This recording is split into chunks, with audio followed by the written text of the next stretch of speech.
Study IQ IAS, आपका selection हमारा mission. Good evening everybody. आज के इस मेजरली सेशन के अंदर I will be majorly focusing on the answer writing part of it.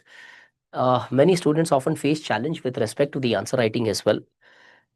उसके बाद में आप लोगों के जितने भी सवाल हैं with respect to if you have not yet joined sociology, if you are planning to take sociology, or if you have already joined sociology, if there are any problems which you are facing, we'll be discussing on that. But एक एक problem जो consistently आपको किसी भी optional के अंदर मिल जाती है, even even outside the optional when we speak, we often see that the students often face problems with respect to your answer writing वाला पार्ट। उसको थोड़ा सा सॉर्ट आउट करते हैं। एक अच्छी सी लाइन पढ़ी थी, I am pretty much sure you would have read it by now, that be the fire that burns with the wind, not the candle which blows out with the wind। कहने का मतलब whenever you largely face any sort of challenges, either you can be a fire which burns or either you can be a candle which gets blown out। अब सबसे पहले एक चीज check कर लेते हैं। ज्यादातर बच्चे ये मानते हैं, on the basis of my limited experience which I have, people believe that they have to add something in order to overcome their problem। Let's assume, थोड़ा सा रिलैक्स होके सुनना, आज आपका आंसर राइटिंग का चैलेंज बहुत ग्रेट हद तक सॉर्टेड आउट हो जाएगा। I'll be not talking about any particular question के कैसे इसको टैकल करना। I'll give you a general guideline, जो रूल्स आपको डेफिनेटली पता होने चाहिए whenever you are sitting for writing, studying or analyzing। And there are certain pitfalls in each and every stage which you would have to definitely avoid in order to you don't feel demotivated and your answers or your purpose actually gets fulfilled। ज्यादातर बच्चे ये मानते हैं कि शायद मुझे एक नई किताब ऐड करनी है, कंटेंट कम है मेरे पास, या मुझे कोई ट्रिक्स ऑफ द ट्रेड पता होना चाहिए, किस तरीके से लिखने हैं सर, अच्छा आंसर कैसे लिखना है। Imagine if you ask such a question to me, I mean, it's almost impossible to tell you what exactly would be a good answer looking like। Yes, there are certain formats which you would have to follow, but good is something which is always a subjective in the entire society। हर बार हम किसी ना किसी चीज को add करते हैं, but realistic तरीके से देखें तो ज्यादातर ग्रेटेस्ट गेन्स तब आते हैं when you start deleting things, जब आप चीजों को हटाने लग जाते हो। एग्जाम्पल के तौर पे, almost all of you would have consistently faced one thing. What? जब आपके पास कंटेंट ज्यादा हो जाता है, यू स्टार्ट फेसिंग चैलेंजेस, न उसे पढ़ ठीक से पा रहे हो, न उससे कनेक्ट ठीक से कर पा रहे हैं। गाइस प्लीज अनम्यूट मत करना यार, सिंसियर रिक्वेस्ट। और न हम शायद ज्यादा आंसर लिख पा रहे हैं। मान लो सोशियोलॉजी का बैच ज्वाइन कर लिया, सर ने बोला थिंकर्स किताब बनानी है, लेकिन पहले 10-15 दिन नहीं बनाई, तो उसके बाद वो थिंकर्स बुक कभी नहीं बनती है। क्यों? अब आपके पास बहुत सारा कंटेंट है जो आपको लिखना है। सो फर्स्ट रूल जो साइकोलॉजिकली या फिलोसॉफिकली आपको दिमाग में रखना है, always addition is not the right method. There are things many times which can become more smooth if you remove certain parts of your, if you remove certain parts from your preparations। It could be at any of the stages। Now let's understand किस तरीके से आपका approach होना चाहिए answer writing में। एक किताब पढ़ी थी, उसके अंदर एक स्टेटमेंट था, I thought I share it with you. Most of the time, by removing the threat of pain, you actually lose the opportunity of mastery। Most of the students do not start writing because they are lazy। No, most of them, they fear the part of answer writing। क्यों?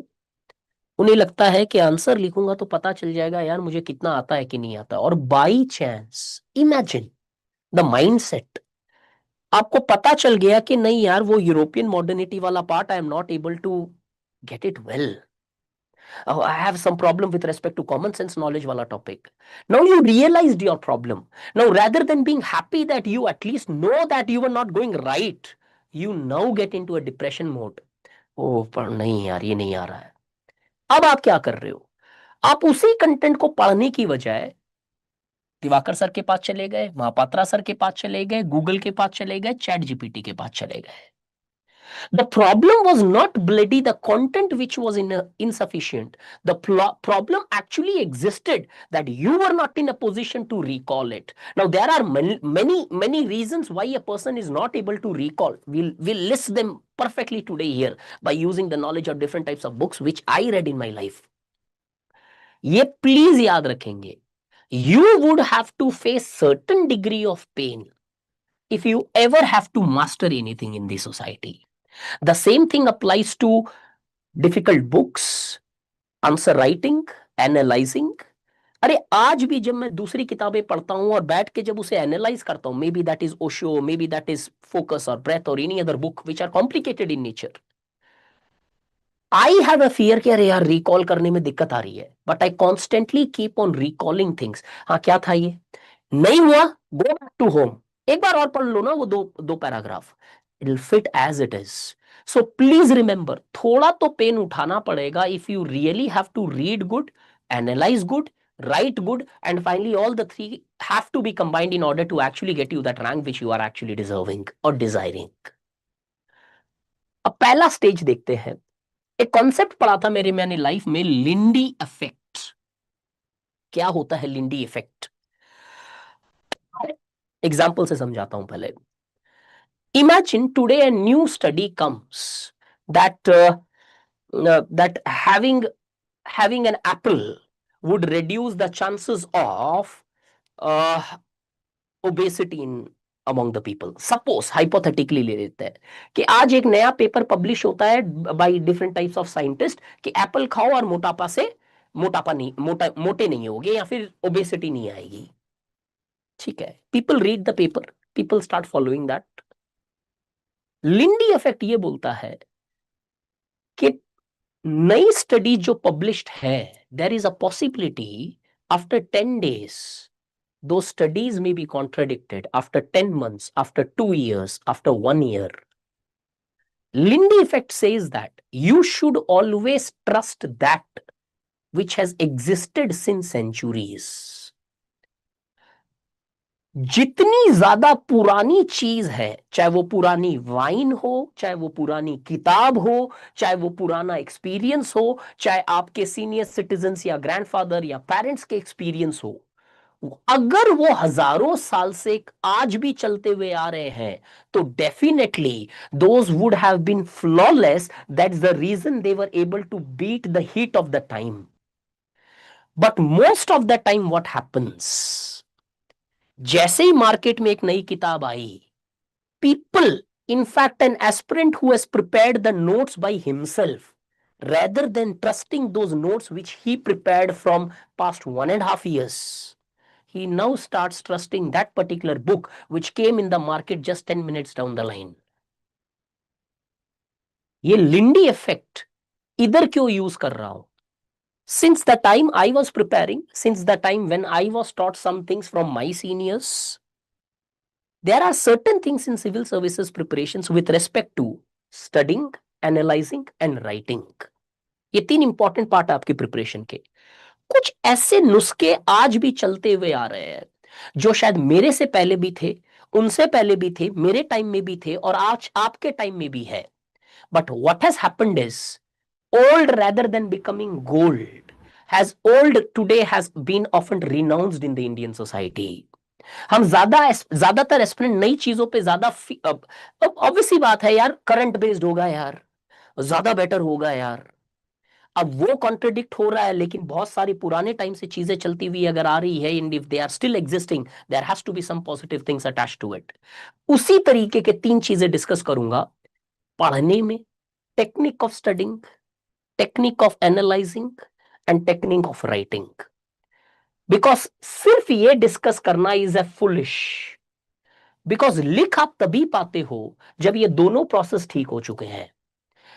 सिर्फ study और analysing दोनों होना पड़ेगा. Both the capacities has to be fulfilled if you have to ever reach to the third stage of your preparation. अब this third stage does not mean कि पहले ये करेंगे फिर ये करेंगे फिर ये करेंगे. They operate simultaneously and that same plane. एक साथ तीनों साथ में चलेंगे, irrespective of whichever optional you belong to. GS में लगाओ, एसए में लगाओ, जहां लगाना है लगाना, बट ये यूनिवर्सल थंब रूल लेके चलना आज से. Try it for a week. If you feel any improvement, drop me a message. Share it with the people so that the other aspirants challenges can be overcome in their respective preparations. सबसे पहले आते हैं studying के ऊपर. एक coat है जो मैंने यहां पे लगाया है. Mind can only profit from a book if it actively struggles with it. कहने का मतलब, जितना आसान कर दोगे पढ़ाई उतना कम रिकलेक्ट होगा. कैसे? एग्जाम्पल से समझते हैं. एक बच्चा है जो न्यूज़पेपर पढ़ रहा है. उसने 3 टॉपिक पढ़े मान लो न्यूज़पेपर में. दूसरा बच्चा है जो न्यूज़पेपर एनालिसिस वीडियो देख रहा है और कोई मैगजीन पढ़ रहा है. उसने 15 टॉपिक पढ़े इस पर्टिकुलर वीडियो या नोट से. अब दोनों का अगले दिन ही अगर टेस्ट कर लोगे ना आप, this person would able to write better answers when compared to this particular chap. Why? This concept applies perfectly. जिस न्यूज़पेपर को आप पढ़ रहे हो उसे आपको कंटेंट पढ़ना पड़ेगा, साथ ही में कनेक्शंस देखने पड़ेंगे. At the same time you would be reading consciously, underlining it, taking out the relevant content, removing the irrelevant content. Struggle है constantly just to get those 20 words. You would have to read for bloody 10 minutes there. But here in this magazine, here in this analysis video, everything is arranged by the person who did it. अब आप क्या कर रहे हो? उसको सिर्फ brush up कर रहे हो. अब हो क्या रहा है? जब आप सिर्फ स्किम करते हो किसी चीज से, तो वो फैक्ट्स को सिर्फ स्किम किया जा रहा है, उसे रिटेन नहीं किया जा रहा है. अगर विश्वास नहीं हो, आज इस सेशन के बाद में 10 मिनट ये करके देखना. एक न्यूज़पेपर का एडिटोरियल उठाओ, सेम उसी एडिटोरियल का एक वीडियो देखो या कोई मैगजीन में देखो, कोई पर्टिकुलर एस्पेक्ट जो भी आपको अवेलेबल है, और आप डिसाइड करो. 2 अलग अलग आर्टिकल उठाओ, एक न्यूज़पेपर वाला उठाओ, एक मैगजीन वाला उठाओ, और आप डिसाइड करो कौन सा ज्यादा बेटर रिकलेक्ट हो रहा है आपसे. Why? Because you struggle with newspaper. अब पढ़ाई करते वक्त न्यूज़पेपर से बाहर, if I apply to sociology और योर जीएस और any part of your answer writing, you will find one thing here. What is that? Most of the time, whenever you are reading, your more focus is on highlighting things, making a note of it. हर चीज को note down करते जा रहे हो आप. और हो ये रहा है कि जो डीप फोकस पढ़ने में होना चाहिए था, that focus is actually not existing because half of your brain is getting utilized in order to highlight the important point and write the important point. Your focus is technically, tentatively divided into different parts. अब जब पढ़ रहे हो ये वाले rule follow करोगे. सबसे पहले, repetition beats memorisation. There is one example which I can recollect. There was this person of 60-65 years of age. He almost forgot everything. उसे कोई भी चीज 1-2 मिनट के बाद में याद नहीं रहती थी. बट एक चीज देखी लोगों ने कि ये बंदा उठता है, फ्रिज कहां पे है, बाथरूम कहां पे है, किचन कहां पे है, हर चीज इसको अपने घर की याद है. देन साइंटिस्ट फिगर्ड आउट कि this is called as repetition. उसके माइंड में उस रिपीटेशन को इतनी बार किया गया in his own house that he now knows the place even if his memory is not technically working. The first rule you should apply with respect to your studies, be that your optional, be that your GS or anything, repeat, repeat, repeat. अब repetition की 3 cycle बनाओ every day. I mean, in your preparation. Last 1 hour is for entire repetition of the day. Every day 1 hour of repetition should be there. Second, weekly 1 day, 1 day in a week is only about revision of the entire week. नया content बंद करो वहां पे. हर दिन 1 घंटा revision करना है तुम्हें. तुम कहां से निकालो, दैट्स योर प्रॉब्लम. तुम्हें करना है. कम पढ़ेंगे एक चीज नहीं, लेकिन पूरा दिन का रिवीजन 1 घंटे में करना है. मुझे रिकॉल करना, एकदम देखना उस चीज को. Weekly 1 day revision. And every month, at the end of the month, last 2 days of your month should be your monthly revision. Most of you actually avoid repetition due for the end of your terms, कि exam से पहले revise करेंगे. And that doesn't work. It's impossible to revise all those things. And that is technically not a revision. By the time you enter into your revision cycle before your prelims or before your mains, you have actually forgotten the entire thing. That is not revision, that is studying again. Revision होता है जब वो memory में fresh हो। Fresh हमारी हर दिन हर हर हफ्ते कहीं ना कुछ चीजें हम भूलते रहते हैं।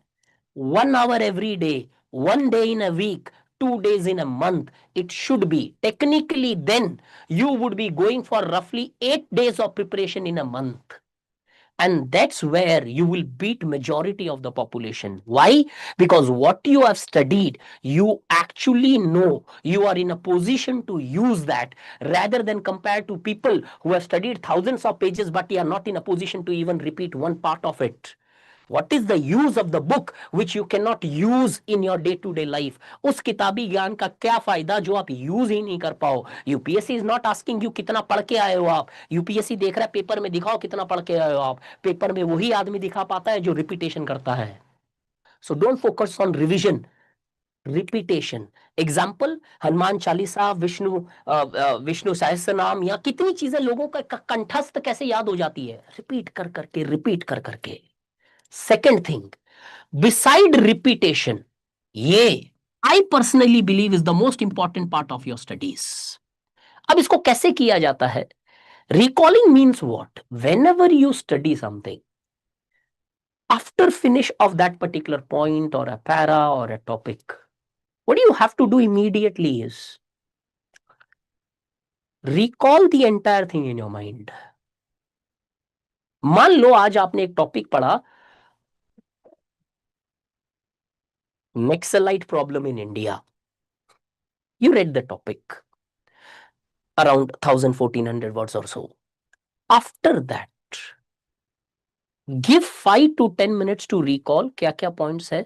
रफ पेपर रखो उधर and your I should be close और हाथ ऐसे ही चलते रहेगा क्या क्या रिकॉल हो रहा है। इन 5 to 10 minutes you will realize that it's better to commit a suicide rather than continuing a preparation. Sorry to say that. आई नहीं होगा। 10 मिनट में समझ में आ जाएगा तुम्हें कि तुमने जो 1.5 घंटे पढ़ा है वो कुछ नहीं पढ़ा है। और अगर ये आज रियलाइज करोगे rather than realising it in your papers, तो इंप्रूवमेंट का स्कोप बनता है तुम्हारा इधर। This recalling exercise would make you cry for at least 10 to 15 days. You will not able to recollect things because your mind is not used for recalling. Recalling requires efforts. It is a painful process. But once your mind gets used to it, the degree of improvement in your focus and study would be exceptionally so high that over a period of time you will see in coming 6 months you actually don't require so much repetitions. Why? You are now actively studying rather than passively consuming informations which you have been doing now. Focus on recalling every topic, every para. आप 5 second 10 second या 1 minute का pause लो and try to recall. नहीं हो रहा है, go back to the para, read it, then move to the next one. Because it's not important how fast you cross the starting line. What matters is whether you are in a position to reach or cross the finishing line with a workable mind, body and soul. आप start line में ज्यादा fast होना चाह रहे हो, finish line तक पहुंचोगे नहीं पहुंचोगे इसका कोई कंफर्मेशन नहीं है। Your goal should B finish line पे फास्ट पहुंचना है मुझे, ना कि स्टार्ट लाइन को फास्ट छोड़ना है मुझे। Third one is my personal recommendation, make notes but do not make notes of everything यार। जो पढ़ रहे हो वो लिखते जा रहे हो। What you are doing, you are reducing the friction in your preparation. और जब फ्रिक्शन कम होगा ना, एफर्ट कम लगेगा, एफर्ट कम लगेगा, कंसंट्रेशन कम होगा, फोकस कम होगा, and as a result your quality of preparation would come down. Please don't make notes of everything. ऐसा ट्रिक यूज करो कि नोट्स में भी इस तरीके से बनाया गया कि your mind is force to recall. कैसे? अब मान लो सपोज एक टॉपिक पढ़ा हमने नेक्सलिज्म, अब आपने कुछ बहुत सारा कंटेंट पढ़ा इसका, अब कैसे बनाने हैं नोट्स? इसके अंदर फैक्ट्स थे, आपने 2-4 फैक्ट्स लिखे, इसके अंदर कॉजेस, इसके अंदर इम्पैक्ट, इसके अंदर गवर्नमेंट पॉलिसीज और schemes to reduce and excel problems, success और फेलियर, वे फॉरवर्ड। मैं यही नोट्स बनाऊंगा सिर्फ, इसके अंदर कुछ भी नहीं आएगा। यहां आएगा तो कुछ एक मेजर मेजर वर्ड की वर्ड्स आ जाएंगे बस, नथिंग एल्स। ये नोट्स जब बनाते हो तो your mind is now going to force you to recall this. आप क्या कर रहे हो, पूरी डिटेल लिख रहे हो इसकी, और वो पढ़ते वक्त क्या हो रहा है, आपका माइंड एक्टिव नहीं है, ये डाउन है इधर, और सिर्फ पढ़े जा रहे हैं हम।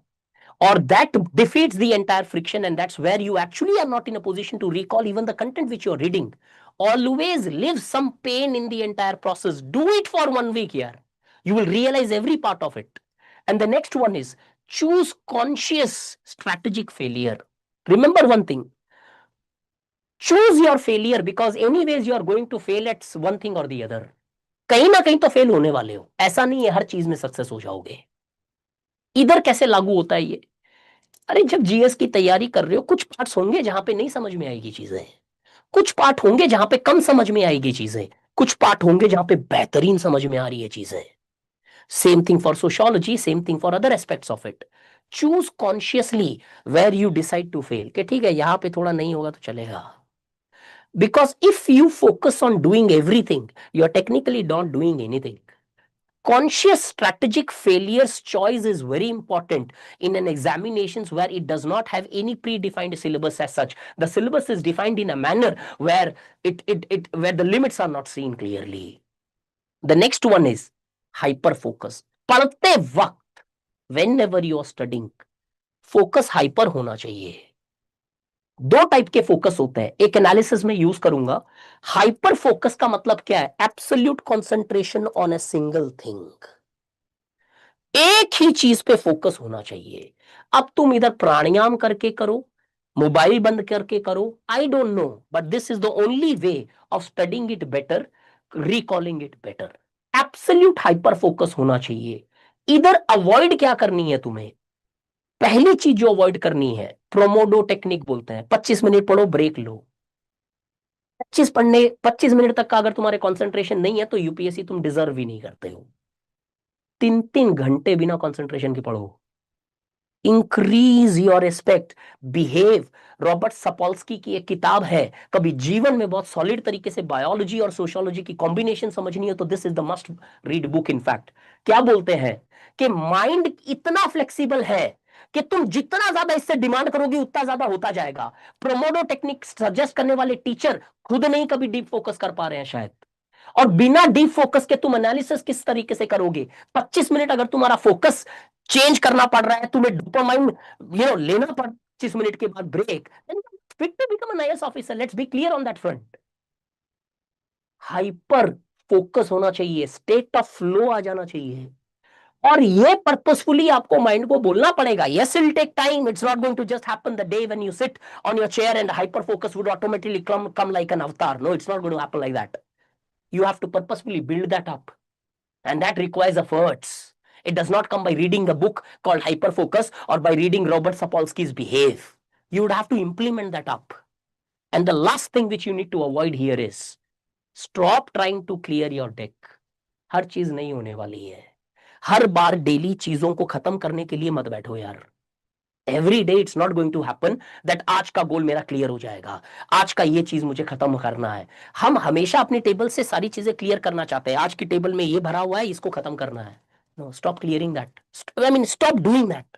You cannot clear everything. The life is such that it will keep on building new opportunities, new things, new possibilities. And if you keep on only trying to clear your deck, you are not going to give adequate attention to the most important aspects which actually matters in your life. Why? क्योंकि तुमने सबको बराबरी से खत्म करने की कोशिश की है। That's not going to happen. I hope study करते वक्त किन चीजों का ध्यान रखना है ये क्लियर है, because if your first process is wrong, second would never take place, and if second analysis never takes place, writing would only become a ritualistic exercise के बैठ के लिख रहे हो, answers are not efficient, the improvement is not consistently seen in that particular aspect. अब rule 2 आता है analysis.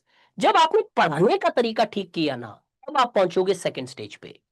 तब आप कर पाओगे interconnection, interpretation, analysis, connections with current. That's the second step. First you would have to get your studying techniques right. अब analysis के लिए एक कोट लिखा है मैंने, great ideas do not come from data. ज्यादा पढ़ लूंगा ज्यादा आइडिया आ जाएगा. Great ideas comes here, great idea is interconnection, comes when you stop feeding the mind. बैठ के 2 मिनट शांति से सिर्फ क्वेश्चन को पढ़ा और क्वेश्चन के बारे में सोचा. ना कि ज्यादा स्टूडेंट क्या कर रहे हैं, क्वेश्चन पढ़ते ही वो माइंड में रिकलेक्ट करते हैं किस पार्ट में मैंने ये पढ़ा था, नोट्स में कौन सा पन्ना था. मैं ट्राई टू फेमिलियर अपने आप को फेमिलियर करना चाहता हूं. अच्छा उधर पढ़ा था. उस सर्कमस्टेंसेस में आप कनेक्शन नहीं कर पाओगे क्योंकि आपका माइंड इतना ज्यादा बिजी है उसी पेपर को रिकॉल करने में कि कौन से चैप्टर में कौन से पन्ने में था ये. Great ideas would come when you leave your mind, see the question, and try to think on the question on the basis of the content which you have studied in sociology or outside sociology. That's the real day, whether it is day one or whether it is day 101, where you will really start making connections, man. That would पहले दिन से connection होने लगेंगे. Free yourself. आज एक answer इस तरीके से लिखना, कोई भी टॉपिक जो तुमने आज पढ़ा है उठाओ और बैठो कि इस पे लिखना है. मुझे ये नहीं सोचना है कि सर ने क्या पढ़ाया था, मैंने क्या पढ़ा था, किताब में क्या था. फ्री. एक बार जब पूरा कंटेंट आया फिर जाके सोचो कि अच्छा अब मैं रिकलेक्ट कर पा रहा हूं कि क्या पढ़ा था क्या नहीं है, थोड़ा सा वो इंक्लूड कर सके.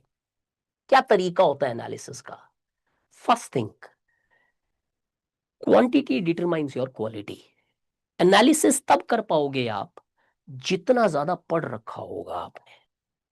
अब यहां पे क्या होता है, बच्चा कई बार अवॉइड करता है ज्यादा पढ़ना. हैक्स के ऊपर चलने लग जाते हो आप. जितना ज्यादा पढ़ा है उतना ज्यादा कनेक्शंस होगा. साइकोलॉजी के अंदर स्टडी है जो कहती है कि अगर आप philosophy, psychology, sociology, geography, history, biology सब पढ़ते हो ना, तो आप कनेक्ट बहुत अच्छे से कर पाते हो सारी चीजों को. क्यों? अब आपको डिफरेंट वैरायटीज ऑफ नॉलेज है और वो एक दूसरे से कनेक्ट होता चले जाता है.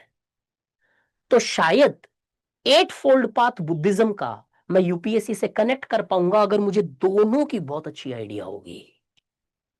एंड दैट्स हाउ शायद मैं स्कैटर्ड फोकस को एनालिसिस से कनेक्ट कर पाया यहां पे, क्योंकि मुझे इसकी भी आइडिया थी और इसकी भी आइडिया थी.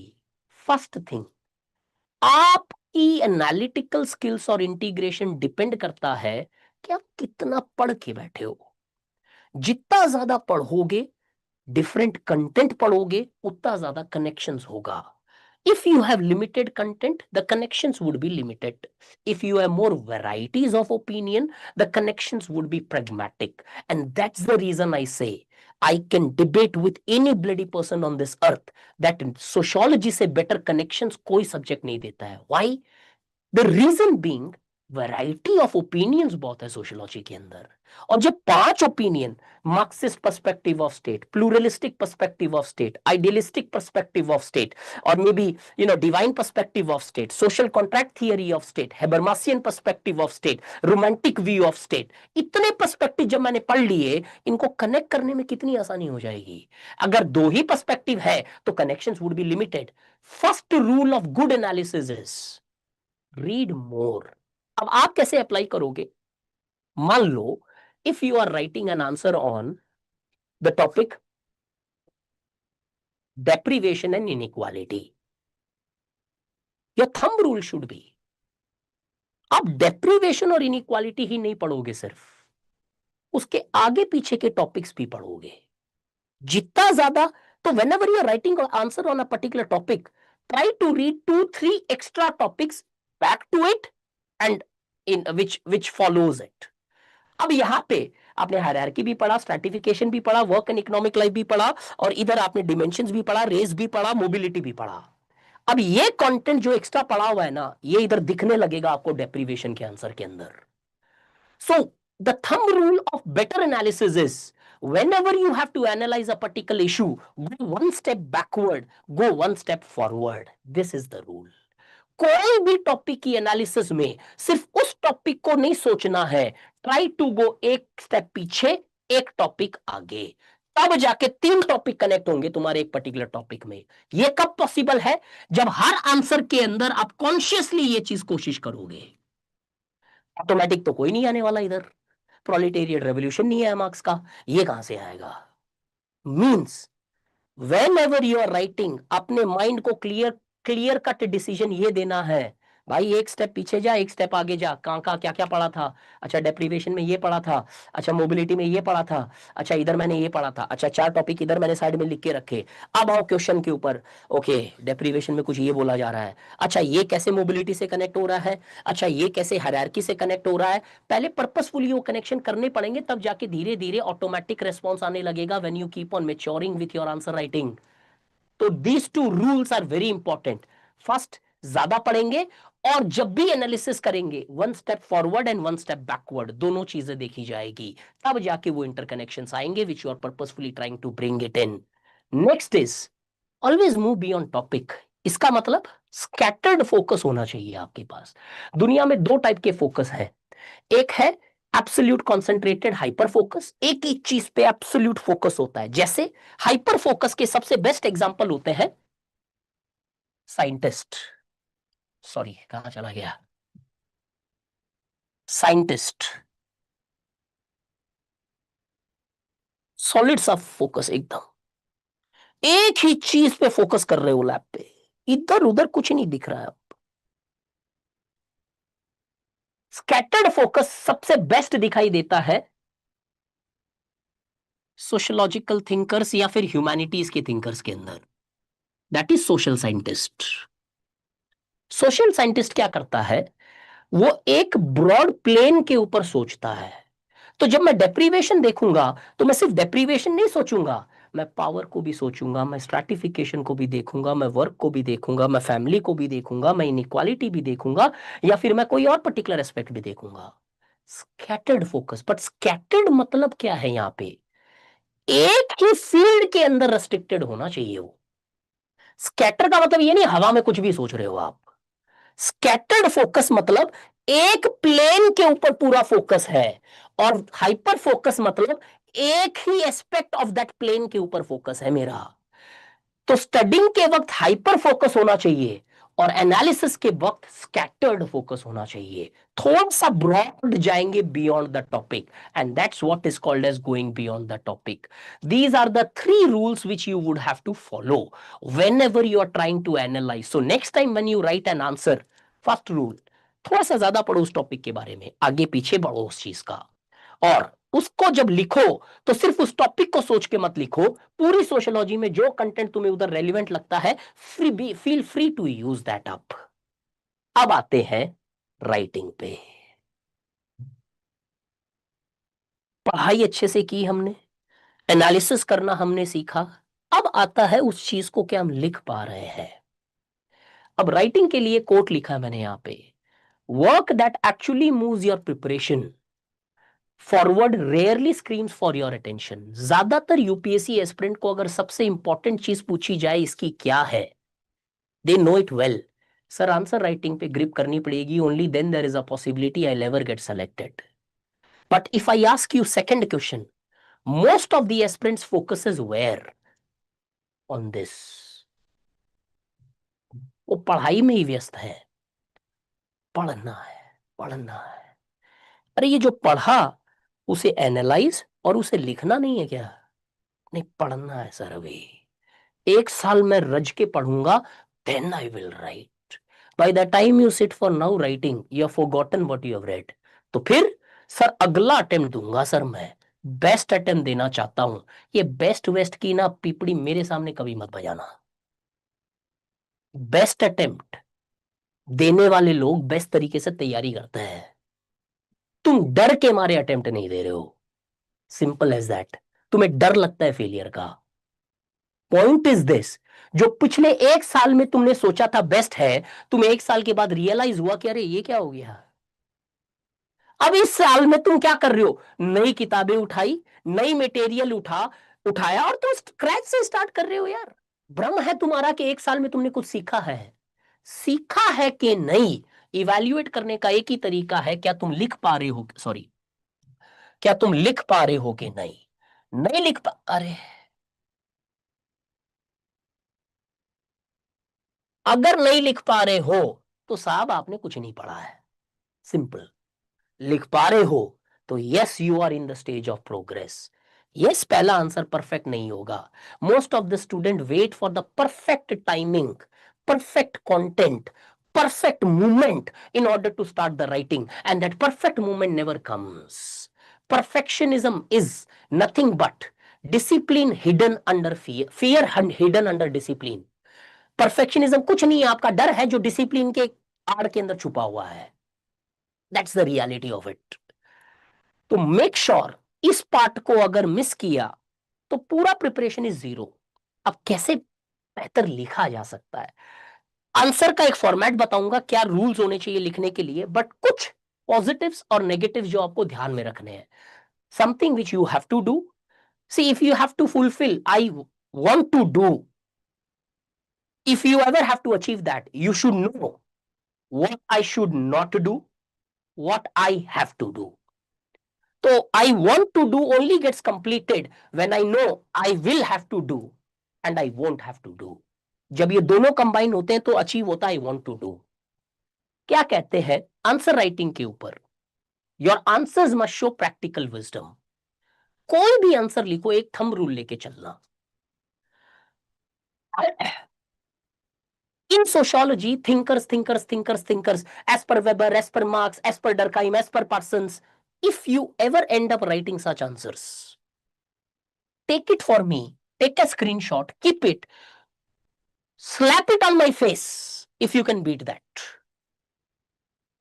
10 में से मार्क्स आएंगे 1.5, अगर एग्जामिनर दयालु रहा तो 20 में से मार्क्स आएंगे 3, फिर एग्जामिनर अगर दयालु रहा तो। और तुम अपने आप से सवाल पूछोगे, यार सारे थिंकर्स डाले मैंने इसमें, मार्क्स नहीं आए, बताओ क्यों। किताबी कीड़े रख के आए हो तुम उधर, तुम्हें अता पता नहीं है वेबर कहना क्या चाह रहे हैं, तुमने बस वेबर ने बोला वो लिखा, तुमने you never applied weber in that. First thing, every answer should reflect practical wisdom. That's the reason when I teach in class, I use movie example, I use personal example. When you are able to use those aspects in your answers, that raises the quality of your understanding. That expresses that how well you understand a particular concept. तो पहला thumb rule, जो भी answer लिखेंगे practical wisdom मेरा दिख रहा है, क्या दिख रहा है, पहला खाना चित। Second, most argumentative answers, best arguments वो होते हैं जो फ्यूचरिस्टिक होते हैं। अब ये सोशियोलॉजी में हर क्वेश्चन पे तो अप्लाई नहीं होता, बट ये पॉइंट आपको दिमाग में रखना चाहिए that whenever you are writing an answer, if it is specially of a relevance, significance, practical aspects of it has to be explained. Remember, the argumentation in your answer should be framed in such manner it's going to be beneficial in future. Maybe it had its own flaws in the past, but is that any possibility that this would give certain advantages if you reach to that particular future times? Futuristic लिखो थोड़ा सा answer, थोड़ा सा बाहर आओ content के, अपनी एक ओपिनियन डालो। Why are you so scared about your opinions? I think teachers like me have made you scared. Why? Teachers like me often suggest that, okay, oh, be diplomat. No, come on, you have to be diplomat after getting into the services, not before getting into the services. Diplomacy would never make you crack this exam. Second, futuristic रखो थोड़ा सा answer, थोड़ा सा। अब मैं way forward नहीं बोलूंगा अब, क्योंकि वे फॉरवर्ड में not be at the right word here. थोड़ा सा futuristic, don't focus only on its past, also think about its futuristic aspects of it. AI may be beneficial today, but does it have any relevance in the times to come, or does have any challenges in the times to come? The next one, 3 logic follow करो। मैं अपने हिसाब से answer writing में इसको break कर रहा हूं। एथोस का ओरिजिनल मीनिंग होता है कैरेक्टर एंड वर्च्यू, पैथोस का मीनिंग होता है इमोशंस, और लॉजिक का मीनिंग होता है रैशनैलिटी, फैक्ट। आंसर में तुम्हारी तीनों चीजें आनी चाहिए। अब इधर कैरेक्टर तो नहीं आएगा, एथोस के अंदर क्या करना है तुम्हें, एथोस के अंदर इंश्योर द इंटीग्रेशन। आप इंटीग्रेशन, हर आंसर में इंटीग्रेशन होना चाहिए आपके, 19 में से 19 क्वेश्चन में होना चाहिए। पैथोस, थोड़ा सा इमोशनल एस्पेक्ट भी होना चाहिए। साहब, is marriage secret today in Indian society, questions पूछ रहा है यूपीएससी, इंडियन सोसाइटी में भी और सोशियोलॉजी में भी। Have some sort of emotions in that. Logic, जो भी तर्क दे रहे हो, कंटेंट दे रहे हो, it should be logical, it should not be biased और मार्ड बाय योर पॉलिटिकल आइडियोलॉजीज और द एक्सेप्टेबल आइडियोलॉजीज। लॉजिक भी हो, इमोशन भी हो, इंटीग्रेशन भी हो, 3 थंब रूल फॉलो करके चलना आंसर में।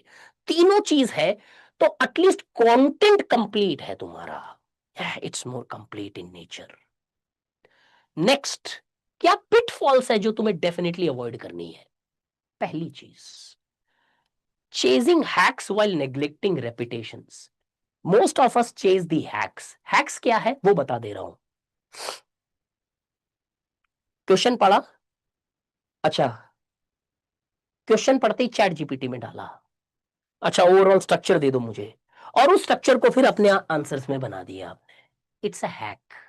कुछ नहीं होने वाला है दोस्त, खुश रहो, अभी मजा आ रहा है, सजा मिलेगी आगे। See remember one thing very clearly guys, the price of your good habits you pay it now, the price of your bad habit you pay it in future. Using chat gpt for answer writing is the bad habit which whose price you will be paying in the examination hall. It will numb your senses here, you will not be in a position to analyze. Hacks पे focus मत करो, repetition पे focus करो। Hacks use करो but don't get dependent on that. तो answer पहले खुद लिखो, फिर चैट जीपीटी से पूछो ना, करो इवैल्यूएट, बढ़िया तरीका है, क्या दिक्कत है? बट क्वेश्चन का मीनिंग पहले चैट जीपीटी से पूछ। सर मैंने तो सिर्फ मीनिंग पूछा है, मैंने आंसर खुद लिखा है। नहीं, वो मीनिंग ही निकालना तो चैलेंज था। अरे सर मैंने तो सिर्फ स्ट्रक्चर पूछा है, मैंने लिखा है। अरे सर मैंने तो रेलेवेंट सोशियोलॉजिस्ट कौन से यूज होंगे वो पूछा है। अबे सब तो पूछ लिया तुमने, बचा क्या है? तुमने क्या मेहनत की? Stop doing that. कोई हैक काम नहीं आएगा यूपीएससी के उन 3 घंटों के अंदर। You will get hacked completely by lack of energy, lack of focus, pressure. आप हैक्ड हो जाओगे वहां पे। Prepare yourself for that hacking. Next, scaling complexities before consistency. एक गलती करता है बच्चा आंसर राइटिंग स्टार्ट करते वक्त, वो पहले दिन से ही कॉम्प्लेक्स आंसर लिखना है मुझे। ओ मैन, आई एम द्वेष, योग सूत्र में बोलते हैं ego comes out of ignorance. Whenever you start, थोड़ा सा लॉजिकली स्टेप बाय स्टेप चलो डिफिकल्टीज पे। पहले क्या करना है, go slow on it. Okay, let's understand the basic questions first. Short note on historical materialism attempt करो ना, जब थोड़ी सी प्रैक्टिस हो जाए तो आना रेलिवेंस ऑफ हिस्टोरिकल मटेरियलिज्म। पहले दिन रेलिवेंस लिखोगे तो वो स्ट्रक्चर नहीं आएगा। Remember you are writing answer for improvement, not to make your 56 inch छाती देयर। कुछ फर्क नहीं पड़ने वाला है। गेम तो वो 3 घंटे डिसाइड करेंगे। किसी तीसरे आदमी को आंसर दिखाने के लिए अगर तुम आंसर लिख रहे हो तो you are already defeated. Avoid this, सीधा कॉम्प्लेक्सिटीज पे नहीं जाना है, step by step. Comparison of socio and economics, maybe comparison of anthro and socio, maybe comparison of physics and socio, maybe comparison of something in socio. Then go how social science can be compare to sociology. सब लिखनी पड़ेगी, लेकिन पहले एक तो लिखो, फिर जाके सब इंटीग्रेट करना ना। डायरेक्टली डिफिकल्ट लिखना है और मुझे सब आता है, and there you lose your confidence यार। whenever you are starting your answer writing, the first important thing you need to ensure is consistency. Consistency कब आती है किसी भी चीज के अंदर? तब आती है कंसिस्टेंसी जब आपको उससे इमीडिएट फीडबैक मिल रहा है, सेटिस्फैक्शन मिल रहा है, तो आप उस चीज को पकड़ के रखते हो। जैसे ही थोड़ा सा पेनफुल हुआ प्रोसेस, कुछ समझ में नहीं आया, आप छोड़, आपका माइंड बोलेगा छोड़ने के लिए, और वहीं पे छूट जाएगी आंसर राइटिंग। गलती कहां की? सीधा आपने कॉम्प्लेक्सिटीज को पकड़ लिया। ये प्रोज एंड कॉन्स दोनों याद रखेंगे। Try to follow it whenever you are writing any answers with respect to your preparation. अब आते हैं स्टेजेस ऑफ आंसर राइटिंग में। ये मेरा पर्सनल ओपिनियन है, you can follow it, then you can give me your feedbacks if it is possible for you to do that. ये stages मैंने divide किए हैं। फर्स्ट थंब रूल है, if you are starting your answer writing, दो rule याद रखेंगे, 21 21 21। क्या है ये? First 21 days your goal is only writing. मुझे 21 दिन लिखने की प्रैक्टिस करना है बस। अच्छा, बुरा, घटिया, बेहुदा, बहुत अच्छा, डजंट मैटर। 21 दिन अपने आप को ट्यून इन करना है टू गेट द प्रैक्टिस कि मैं लिखता हूं continuous. Next 21 days your goal should be only, am I able to fulfil the demand of the question. Structure होने दो आगे पीछे, कंटेंट होने दो आगे पीछे, क्या मैं क्वेश्चन को समझ रहा हूं, उसकी डिमांड को टैकल कर पा रहा हूं कि मेरे आंसर में? If I am doing that, I am winning this second stage. अगले 21 आंसर्स सिर्फ इस पे होने चाहिए। अब आप सेट हो लास्ट स्टेज पे, यहां पे आपका फोकस होगा जो कंटिन्यू होता चले जाएगा जब तक आप लिखोगे, डिमांड और स्ट्रक्चर दोनों होने चाहिए मेरे आंसर में। सिर्फ डिमांड नहीं चाहिए मुझे, अब मेरा आंसर क्या प्रॉपरली फ्लो में एक स्ट्रक्चर में जा रहा है क्या? Even that has to be improved. अब व्हाट यू पीपल डू, पहले दिन तीनों चीजें सेट होनी है आपको। You want everything, your first answer to be a perfect answer.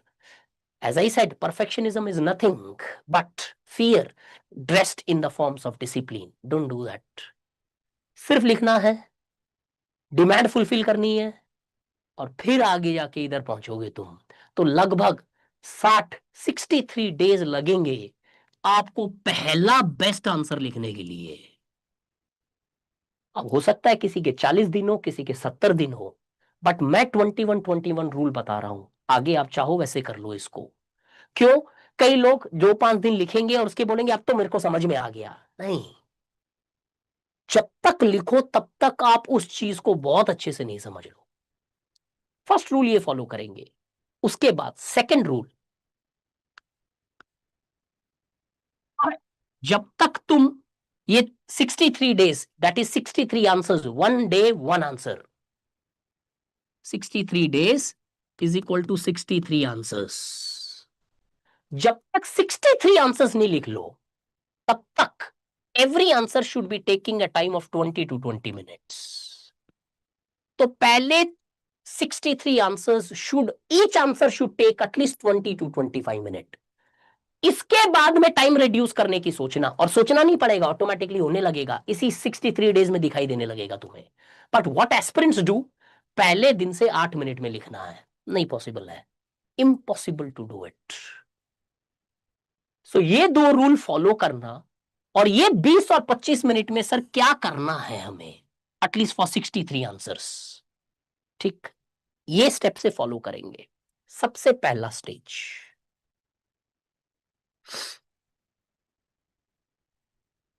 Read the question. Read the question का मेरा मतलब क्या है? अरे 10 सेकेंड, नो, 1 मिनट तक उस क्वेश्चन के साथ में तुम्हें जिंदा रहना है।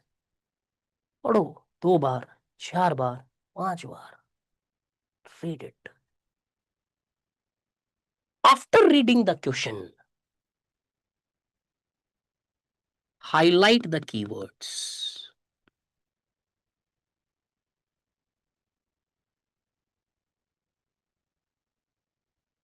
उस क्वेश्चन के कौन से कीवर्ड्स हैं? कुछ क्वेश्चंस में सारे हो सकते हैं, कुछ क्वेश्चन में 2-3 कीवर्ड्स मिलेंगे। पहले सिर्फ उस कीवर्ड्स को आइडेंटिफाई करो आप। आफ्टर, नॉर्मली ये 1 मिनट में हो जाएगा ये दोनों स्टेप।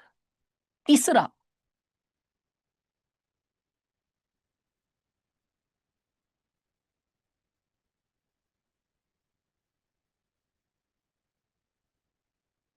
ये है तुम्हारी आंसर कॉपी, ये है तुम्हारा क्वेश्चन।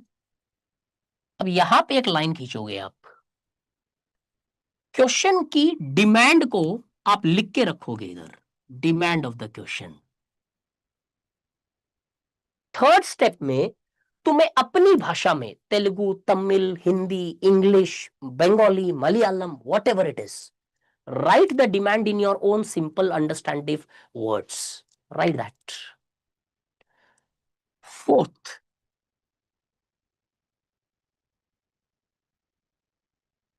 क्या करना है? आफ्टर रीडिंग कीवर्ड्स, डिमांड पता चल गई,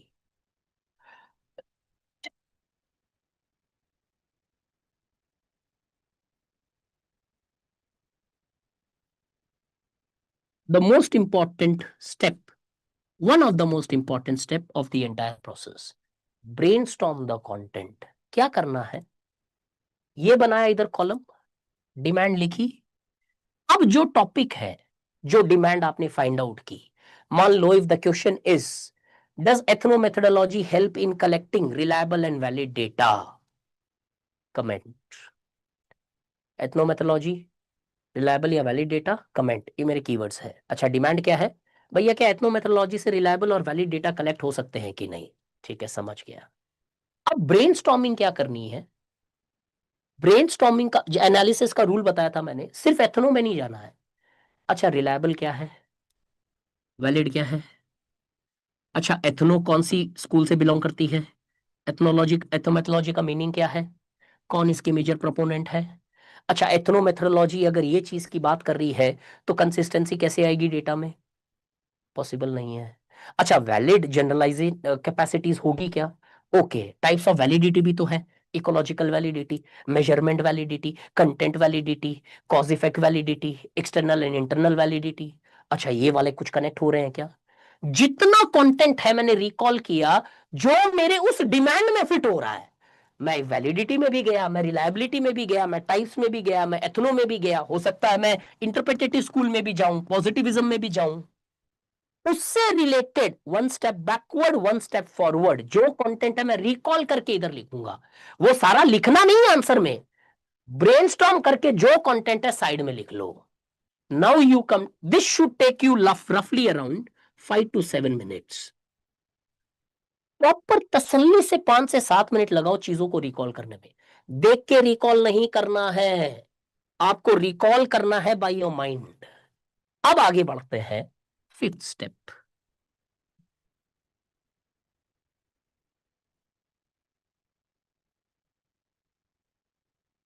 फिफ्थ स्टेप में आता है चॉइस ऑफ कंटेंट। करीबन 2 से 3 मिनट जो कंटेंट आपने ब्रेनस्टॉर्म किया है, अब एक बार होने के बाद में चाहे अब कितना ही नया थॉट आ जाए, मैं मेरे आंसर में नहीं डालूंगा। अब इसमें से, अच्छा ये मैं इंट्रो में लिखूंगा, ये मेरा बॉडी में होगा, क्या हो गया, हाँ, ये मेरा इसमें होगा, ये मेरा किसी एक्स में होगा, ये वाला पार्ट, ये इंट्रो, ये बॉडी, ये conclusion, I will right it. ये चूज जैसे ही मैंने किया, मेरा फिफ्थ स्टेप खत्म हो गया। Last step, write your answers. This will again take you around 7 to 8 minutes. Total time कितना हुआ? लगभग 1.5 मिनट ले लो, 2 ले लेता हूं राउंड फिगर, 2, 9, लगभग 3 मिनट ले लो, 12, और लगभग 20। ये 20 से 25 मिनट का प्रोसेस होना चाहिए। किसी को 17 लग सकता है, किसी को 20 लग सकता है, लेकिन जैसे जैसे तुम इधर 1, 2, 4, 5, 21, 32, 34, 36, 50, 60, 63 पहुंचोगे, ये 20, 18, 17, 16, 15, 14, और शायद by 63rd question you would be somewhere around 10 to 12 minutes. 63 question के अंदर तुम 20 में से 12 मिनट पे आ गए। अब और प्रैक्टिस करते करते करते this 12 would come to that 8 minutes golden minute which you are talking about. But remember, the speed of your hand depends upon the speed of your mind. यहां पे माइंड की शक्ति को बढ़ा रहे हो आप। एक बार ये सेट हुआ, आपकी हैंड की स्पीड ऑटोमेटिकली बढ़ेगी। So you don't reduce your time, it automatically comes down. Just like you don't prepare your schedule, you prepare your energy based schedule. जहां मेरी ज्यादा, मेरी एनर्जी के हिसाब से शेड्यूल होना चाहिए, ना कि मैं शेड्यूल के हिसाब से मेरी एनर्जी डिसाइड कर रहा हूं। हम उल्टे चल रहे हैं। So this was what I wanted to discuss with all of you in an open session, that how to approach an answer writing. The same rule can be followed in GS, same rule can be followed in any of your optional. अब बच्चा लोग hand raise करेंगे, किसी का भी कोई question है, I am open for all the questions. Please raise your hand, या डायरेक्टली अनम्यूट हो रहा है तो आप डायरेक्टली अनम्यूट कर लेंगे। कोशिश करना हैंड रेज करके करो, ताकि सबको एक साथ अनम्यूट नहीं हो जाए कहीं। किसी का कोई डाउट, अगर कोई सोशियोलॉजी लेने की सोच रहा है या ले रहा है तो चैलेंज कुछ फेस कर रहा है, या फिर किसी इस पर्टिकुलर एस्पेक्ट में जो हमने डिस्कस किया इधर कोई डाउट है किसी का, raise your hand, I unmute you up. Yes Ayush, अब आपकी तरफ से क्वेश्चंस है वो ही मैं डिस्कस करूंगा। Ayush, good evening sir. Evening Ayush, बताओ। सर अभी जो आपने बात बोली ना कि तुम लोग मुझे मत बताना कि मेंस की तैयारी नहीं है इसलिए मैं प्रीलिम्स नहीं दे रहा हूँ। तो सर मेरा यही है कि मतलब इस बार फोर्थ अटेम्प्ट होने वाला था, लेकिन वो आप कह रहे हैं ना, तो मेरा फेलियर के कारण ही ये वाला अटेम्प्ट नहीं दे रहा हूँ सर। यार मैंने घास नहीं काटे यूपीएससी में आयुष, मैंने शिद्दत से ना इस तैयारी को किया है, और मैं बहुत ब्लंटली मेरे बच्चों से बात करता हूं। क्यों? Yes sir. मैं नहीं चाहता कि मेरी पोजीशन में कोई आके बैठे यार, ठीक है? Yes sir. मुझे पता है कि मैंने भी मेरे फोर्थ अटेम्प्ट से पहले 2 साल का गैप लिया था, पता है? मुझे भी डर यस था। सर। 3 इंटरव्यू देने के बाद की डर की बात कर रहा हूं मैं। ये 3 इंटरव्यू दे दिए थे मैंने 3 अटेम्प्ट में। चौथा अटेम्प्ट जब लास्ट होता है ना तो हाथ कांपने लगते हैं यार। ऑप्शनल भी चेंज किया था, मेरे पास एक जेन्युइन रीजन भी था, लेकिन मैंने 11 क्यों ड्रॉप किया? नहीं यार, और अच्छे से करना है, डर था सोशियोलॉजी में गड़बड़ नहीं हो जाए, क्यों वो चेंज किया था मैंने। तो यार आयुष, यस एक बात बता रहा हूं सिंपल मैं आपको, ये डर आज है ना कल भी रहेगा, ऐसा नहीं है अगले साल वाइप आउट हो जाएगा। यस हो सर। जाएगा, लेकिन उसके लिए आपको एक रीजन बताता हूं क्या करना पड़ेगा। साला अपने आप से इतनी कठोर प्रॉमिस करनी पड़ेगी ना कि भाई अगले साल मेरे को देना ही देना अटेम्प्ट। यस क्यों? सर। माइंड अगले साल भी बोलेगा अरे और पढ़ ले बेटा, अरे और हो जाएगा यार, अरे ये हो जाएगा। अगर तुम अटेम्प्ट ड्रॉप कर रहे हो ना, screw yourself up. Screw yourself up का मतलब क्या है? अक्टूबर तक मुझे आंसर राइटिंग पे फोकस करना, पढ़ने पे फोकस नहीं करना है। तब माइंड पता इमीडिएटली बोलेगा बेटा अभी देके आ जा अटेम्प्ट। Yes sir. क्यों? माइंड हमेशा कंफर्ट जोन में रहना चाहता है Ayush, this is how it is. Sir अब यही अगर वाली गलती मैंने इस साल आयुष, भी करी। अब तो ड्रॉप करना ही पड़ेगा, आपके पास ऑप्शन नहीं है, 3-4 दिन बचे हैं, क्या करोगे यार? अब ऐसे ही जाके दो तो अटेम्प्ट सेंस सर नहीं प्री बनता। की तैयारी है, मतलब प्री की है, बट सर वही मेरे को लग रहा है ना कि मैंने सेम गलती इस पूरे साल में कर दी। आंसर राइटिंग नहीं करी, मेंस पे फोकस नहीं किया। सोशियोलॉजी ऑप्शनल है सर, सोशियोलॉजी की आंसर राइटिंग नहीं करी। और अभी ऐसा लग रहा है पढ़ा पूरे साल हूँ, बट अभी ऐसा लग रहा है कि पूरा साल वेस्ट कर दिया। ना ना ना, तुमने सही पढ़ा है, बहुत सही, तुमने पढ़ा पूरे साल हो, लेकिन तुमने किस चीज का पढ़ाई किया पता है? जो तुम्हारा डर था, प्रीलिम्स। तुमने पूरे साल बिग 5 चलाए, हिस्ट्री, पॉलिटी, ज्योग्राफी, सच बताओ दिल से चलाए कि नहीं? सर मेंस भी पढ़ा, लेकिन ना सर आंसर राइटिंग नहीं करी। मेंस पढ़ाई करी बट उसका आंसर राइटिंग नहीं कर पाया सर, मतलब वही फियर के कारण, वही जो क्या पढ़ा मेंस में, क्या क्या पढ़ा? सर मेंस में मतलब सारे सब्जेक्ट रीड करे सर, बट वो अच्छा, सब भूल गया। अभी ऐसा लग रहा है कि सब भूल चुका हूँ, क्योंकि आंसर राइटिंग नहीं करी, जो चीज आप अभी समझा रहे थे। और ये होता है यार, और अगर इस साल नहीं सुधारोगी ना तो, और अब मैं बता रहा हूं Ayush, let's forget yes about the sir. Past, let's be futuristic. Yes अब सर। क्या करना है तुम्हें? क्योंकि तुमने मेंस बोल एज यू से के पढ़ रखा है, ठीक है, अच्छे से यस पढ़ाई सर। की है, बस आंसर राइटिंग नहीं की है। अपने आप से एक सिंपल सा प्रॉमिस करो यार, मुझसे मत करो, अगले 4 महीने मुझे कोई भी जीएस की टेस्ट सीरीज या जैसे भी आपको लगे वो ज्वाइन करनी है, ठीक है? Yes sir. और वो टेस्ट सीरीज ज्वाइन करनी है जो इस साल के मेंस के लिए है, ठीक है सर।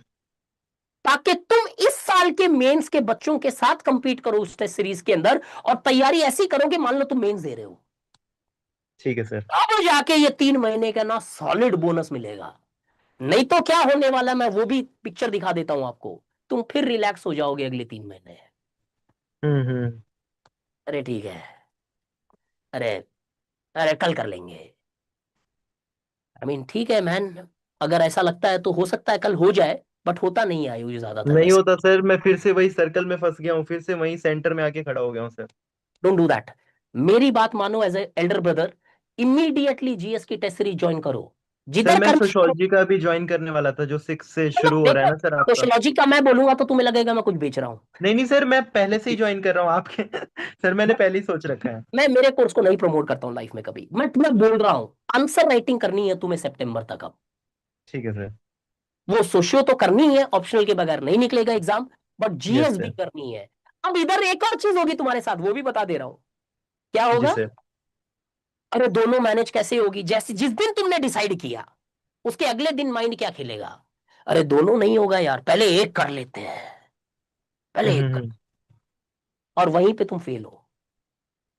दोनों नहीं होगी तो क्विट इट, दोनों करनी है। अभी मेंस दे रहे होते तो दोनों कैसे करते, यस सर। दोनों एक साथ करनी है। और तरीका बताता हूं कैसे करनी है। जो भी टेस्ट का शेड्यूल रहे तुम्हारी सोशियोलॉजी का और जीएस का, उस यस सर। शेड्यूल के हिसाब से पढ़ोगे, उस टेस्ट सीरीज के शेड्यूल के हिसाब से, जिससे तुम्हारी पढ़ाई भी हो रही है, आंसर राइटिंग भी हो रही है, पढ़ाई भी हो रही है, आंसर। उधर कुछ अलग से नहीं चला रहा। मान लो इस हफ्ते मेरा पॉलिटी का टेस्ट है तो मैं हफ्ते भर पॉलिटी पढ़ूंगा, फिर मान लो अगले हफ्ते मेरा ज्योग्राफी का टेस्ट है या इस हफ्ते मेरा पेपर 1 सोशियोलॉजी के 3 चैप्टर का टेस्ट है तो वो 3 चैप्टर पढ़ूंगा। उधर टारगेट ये नहीं होना चाहिए टेस्ट है मेरे 3 चैप्टर का, मैं पढ़ रहा हूं अंदर बेतले। No no no no, schedule उसके हिसाब से चलाना। By end of the September तुम्हारा रिवीजन भी हो जाएगा सोशियो का, और तुम्हारा पूरा का पूरा जीएस का रिवीजन हो जाएगा और आंसर राइटिंग के साथ हो जाएगा, तो अक्टूबर के अंदर ज्यादा सुकून की सांस ले पाओगे तुम। Yes sir. Got it. और कुछ आयुष। नहीं नहीं सर, बस मतलब 6 तारीख से सर, मतलब बहुत दिन से वेट कर रहा था, बट अभी मतलब 1-2 दिन पहले स्टडी आईक्यू पे देखा था कि 6 से शुरू होने वाला है, तो सर 6 तो से अच्छा, ज्वाइन कर आंसर रहा हूँ मैं। राइटिंग वाला batch, yes yes yes yes yes. Yes sir answer writing वाला देखो सर, जो मतलब। जो भी जी सर। आंसर राइटिंग ज्वाइन करो ना, मेरा एक रिक्वेस्ट है यार, यस सर। आंसर रीड करना। मेरे बैच में क्या होता है, नॉर्मली टेस्ट आता है, उसका जो डिस्कशन होता है ना, उसके अंदर मैं बच्चों को लाइव रीड कराता हूं आंसर। वो जब यस रीड सर। करोगे ना आप आंसर, तब आपको पता चलेगी फ्लॉस कहां पे है। तब मैं उधर लताड़ूंगा ना आपको, तो पता चलेगा 10 आदमी के सामने बोलूंगा कि ये फालतू आंसर लिखा तुमने। सर एक बार हुआ था सर डेमो क्लास में। अच्छा हुआ था क्या। ओके। एक बार हुआ था सर, 1 साल पहले की बात है। अच्छा अच्छा अच्छा। नहीं but do it, read it, सिर्फ रिकॉर्डेड लेक्चर्स श्योर देखने सर। में सेंस नहीं नहीं नहीं है। Sir, sure sure sir. Sir ठीक अभी है। तो लाइव है ना ये वाला बैच सर। ओ यस एब्सोल्यूट एवरीडे लाइफ। ठीक है सर, 6 को मिलते हैं ठीक सर। है। Thank you so much sir. Thank you Ayush, thank you thank you. Balaji, sorry guys, Balaji, Balaji I have unmuted you yeah, Balaji, Balaji, your voice is breaking Balaji. Sir hello. Yes guys, जो बच्चे prelims की तैयारी कर रहे हैं, तुम लोग इधर कर क्या रहे हो, कर क्या रहे हो तुम लोग इधर। और प्रीलिम्स सेशन लूंगा मैं, आपको लिंक भेजूंगा, एक दिन पहले लूंगा session, that is on Saturday will have a session. ठीक है, बट नॉट टुडे। निकलो यहां से, पढ़ाई करो जाके। हाँ बालाजी। सर आवाज आ रही है? हाँ आ रही है परफेक्टली। सर अभी मेरा अटेम्प्ट नेक्स्ट ईयर 2027 में रहने वाला है। ओके। तो अभी मैं ग्रेजुएशन के थर्ड ईयर हूँ, मतलब अगले साल लास्ट ईयर होगा। तो ग्रेजुएशन के साथ ही मेरा प्रिपरेशन चल रहा है। और मतलब कब होगा आपका, हर सब्जेक्ट को कितना टाइम देना चाहिए? बालाजी आराम से चलते हैं यार। थर्ड ईयर खत्म कब होगा, 27 में। नहीं, अभी फोर्थ ईयर का चल रहा है, तो नेक्स्ट ईयर मेरा ग्रेजुएशन कंप्लीट होगा। और उसी साल आपको एग्जाम देना है। Yes yes yes. ठीक है। तो मतलब हर सब्जेक्ट के लिए कितना टाइम देना पड़ेगा, और मतलब टाइम शेड्यूल कैसा किया जाए आ, अगले साल किया, क्योंकि मेरा ग्रेजुएशन के अभी एग्जाम्स वगैरह सब चीजें मैनेज। अभी आपने कुछ पढ़ा है या फिर अभी स्टार्ट कर रहे हो तैयार। नहीं, पढ़ा है थोड़ा, फर्स्ट रीडिंग पॉलिटी की वगैरह हो गई है। अभी ज्योग्राफी के क्लासेस लेक्चर्स चल रहे हैं स्टडी आईक्यू से ही। ठीक है, मतलब बेसिक तैयारी start। एनवायरनमेंट। ठीक है बालाजी, पूरी तैयारी को डिवाइड करेंगे मई 2027 तक। ठीक है, अब मई जून देख लेना जब भी एग्जाम है यार, मैंने देखा नहीं नया वाला शेड्यूल। फर्स्ट स्टार्ट करते हैं हम जून से। May because almost winded up है तो I will not be taking that up. June okay. To October, November and December, Jan to April, and May I consider as a revision month. जिस महीने mains prelims होता है वो जून है तो जून, ये मई हो जाएगा फिर, ठीक है। अब करना क्या है आपको? The problem which many of the aspirants do is, I mean, I'm sorry, many of you do it, and maybe I think you're somewhere around that. ठीक है, why? I'll explain that. ये जो मेजर टाइम है ना, इधर वाला part, first block and second block, इनका best strategy अगर मैं बोलूं ना कि एक flawless strategy for civil services, इन दो टाइम पीरियड में क्या किया जाता है? आपका ऑप्शनल, आपका GS paper 2, GS paper 3, if possible मैं कंडीशन अटैच कर रहा हूं ये 4 नहीं भी होगा तो मई के बाद में हो जाएगा। 20-25 डेज का गेम होता है एथिक्स, अच्छे से हो जाता है। ये जून, जुलाई, अगस्त, सितंबर, अक्टूबर, नवंबर, दिसंबर, ये 7 महीने तुम ये वाला पार्ट पढ़ते हो, बट गलती कहां हो रही है? ये 7 महीने बच्चा पढ़ रहा है history, geography, polity, economics, etcetera bullshit. Sorry Balaji, don't mind it, ठीक है। क्यों No, प्रॉब्लम sir, आ रही है? it's okay. मान लो अगर तुम ये पढ़ रहे हो यहां पे, तो बालाजी यहां पे क्या कर रहे हो आप? दो चीजें कर रहे हो, या तो फिर यही पढ़ रहे हो यहां पे history, polity, geography, economics, ecology, या तो यही पढ़ रहे हो, या फिर इधर पढ़ रहे हो internal security, governance, society, disaster management, land reforms और XYZ, मेंस वाला पार्ट। अब क्या होगा बता रहा हूं। If you are reading this here, then the time when you should have read these are read during the time of January to April, when your mind is already getting freaked out by the pressure of prelims। होगा क्या? इस पे तुम्हारा educate attention ही नहीं जाएगा, अरे यार अभी प्रीलिम्स देख लेता हूं, छोड़ दिया। या फिर तुम अगर फिर यही चीज यहां पे पढ़ रहे हो तो बेटा आपका मेंस तो 0 है, मेंस में कुछ नहीं पता है आपको। अब वही हिस्ट्री, पॉलिटी, ज्योग्राफी के अंदर फंसे रह गए, और वही चीज जो तुम्हारी मेंस के पेपर 2, 3 और 4 है, they are 0, you are not even aware of that. What happens? Imagine, मान लो इस बार 24 तारीख को है, प्रीलिम्स खत्म हुआ, 25 मई को बालाजी की पोजीशन क्या होगी? For that matter I am taking an hypothetical example of yours Balaji. Position क्या है? प्रीलिम्स तो हो गया, लेकिन अब 2.5 महीने के अंदर 2 भी करना है, 3 भी करना है, 4 भी करना है। ऑप्शनल मान लो तुमने यहां पे कर भी लिया बाई चांस, ये तीनों पेपर सामने एक वॉल के जैसे खड़े होंगे तुम्हारे। क्यों? तुमने पढ़ा सिर्फ हिस्ट्री, पॉलिटी, ज्योग्राफी, इकोनॉमिक्स ही है, ठीक है। 1 पेपर हो गया तुम्हारा हिस्ट्री, पॉलिटी, इंडियन सोसाइटी भी मान लो कुछ और ले रहे तो हो जाए, इनका कौन करेगा? और मैं आपको बताता हूं एक चीज, मेरा पर्सनल ओपिनियन ये, irrespective of whatever people thinks of it, I personally believe person cannot crack their prelims today until and unless they have a grip over paper 2 and 3. The best strategy to crack any preliminary exam in any goddamn year on the basis of the previous 7 years patterns of civil services examination, if that has to be taken into account, paper 2 और 3 जिसका covered है, depth देता है आपको आपके prelims के exam को ज्यादा इजीली क्रैक करने के लिए। जिस साल प्रीलिम्स देने जाओ, तुम कुछ करो या ना करो, 2 और 3 कंप्लीट होना चाहिए। तो your schedule now how it should look, at least तुम्हारा नवंबर तक, दिसंबर में साइड में ले लूं एक्स्ट्रा मंथ कुछ पेंडिंग चीजों को करने के लिए, ये अगले 5 महीने तक ऑप्शनल और पेपर 2 और 3 कंप्लीट हो जाना चाहिए तुम्हारा, topic by topic, every point. दिसंबर के अंदर तुम प्रीलिम स्टार्ट कर सकते हो और इस मेंस और सोशियोलॉजी या जो भी ऑप्शनल है आपका उसको रिवीजन पे उतार सकते हो, और जनवरी से कंप्लीट पीटी मोड पे आ जाएंगे if you are first attempter. By chance if you already cracked your prelims 3 times, then I will say you should only start your prelims by Feb end. क्यों? 3-4 बार क्रैक करने के बाद में mains को थोड़ा एक्सटेंड करो ना, प्रीलिम्स को क्यों एक्सटेंड करना है?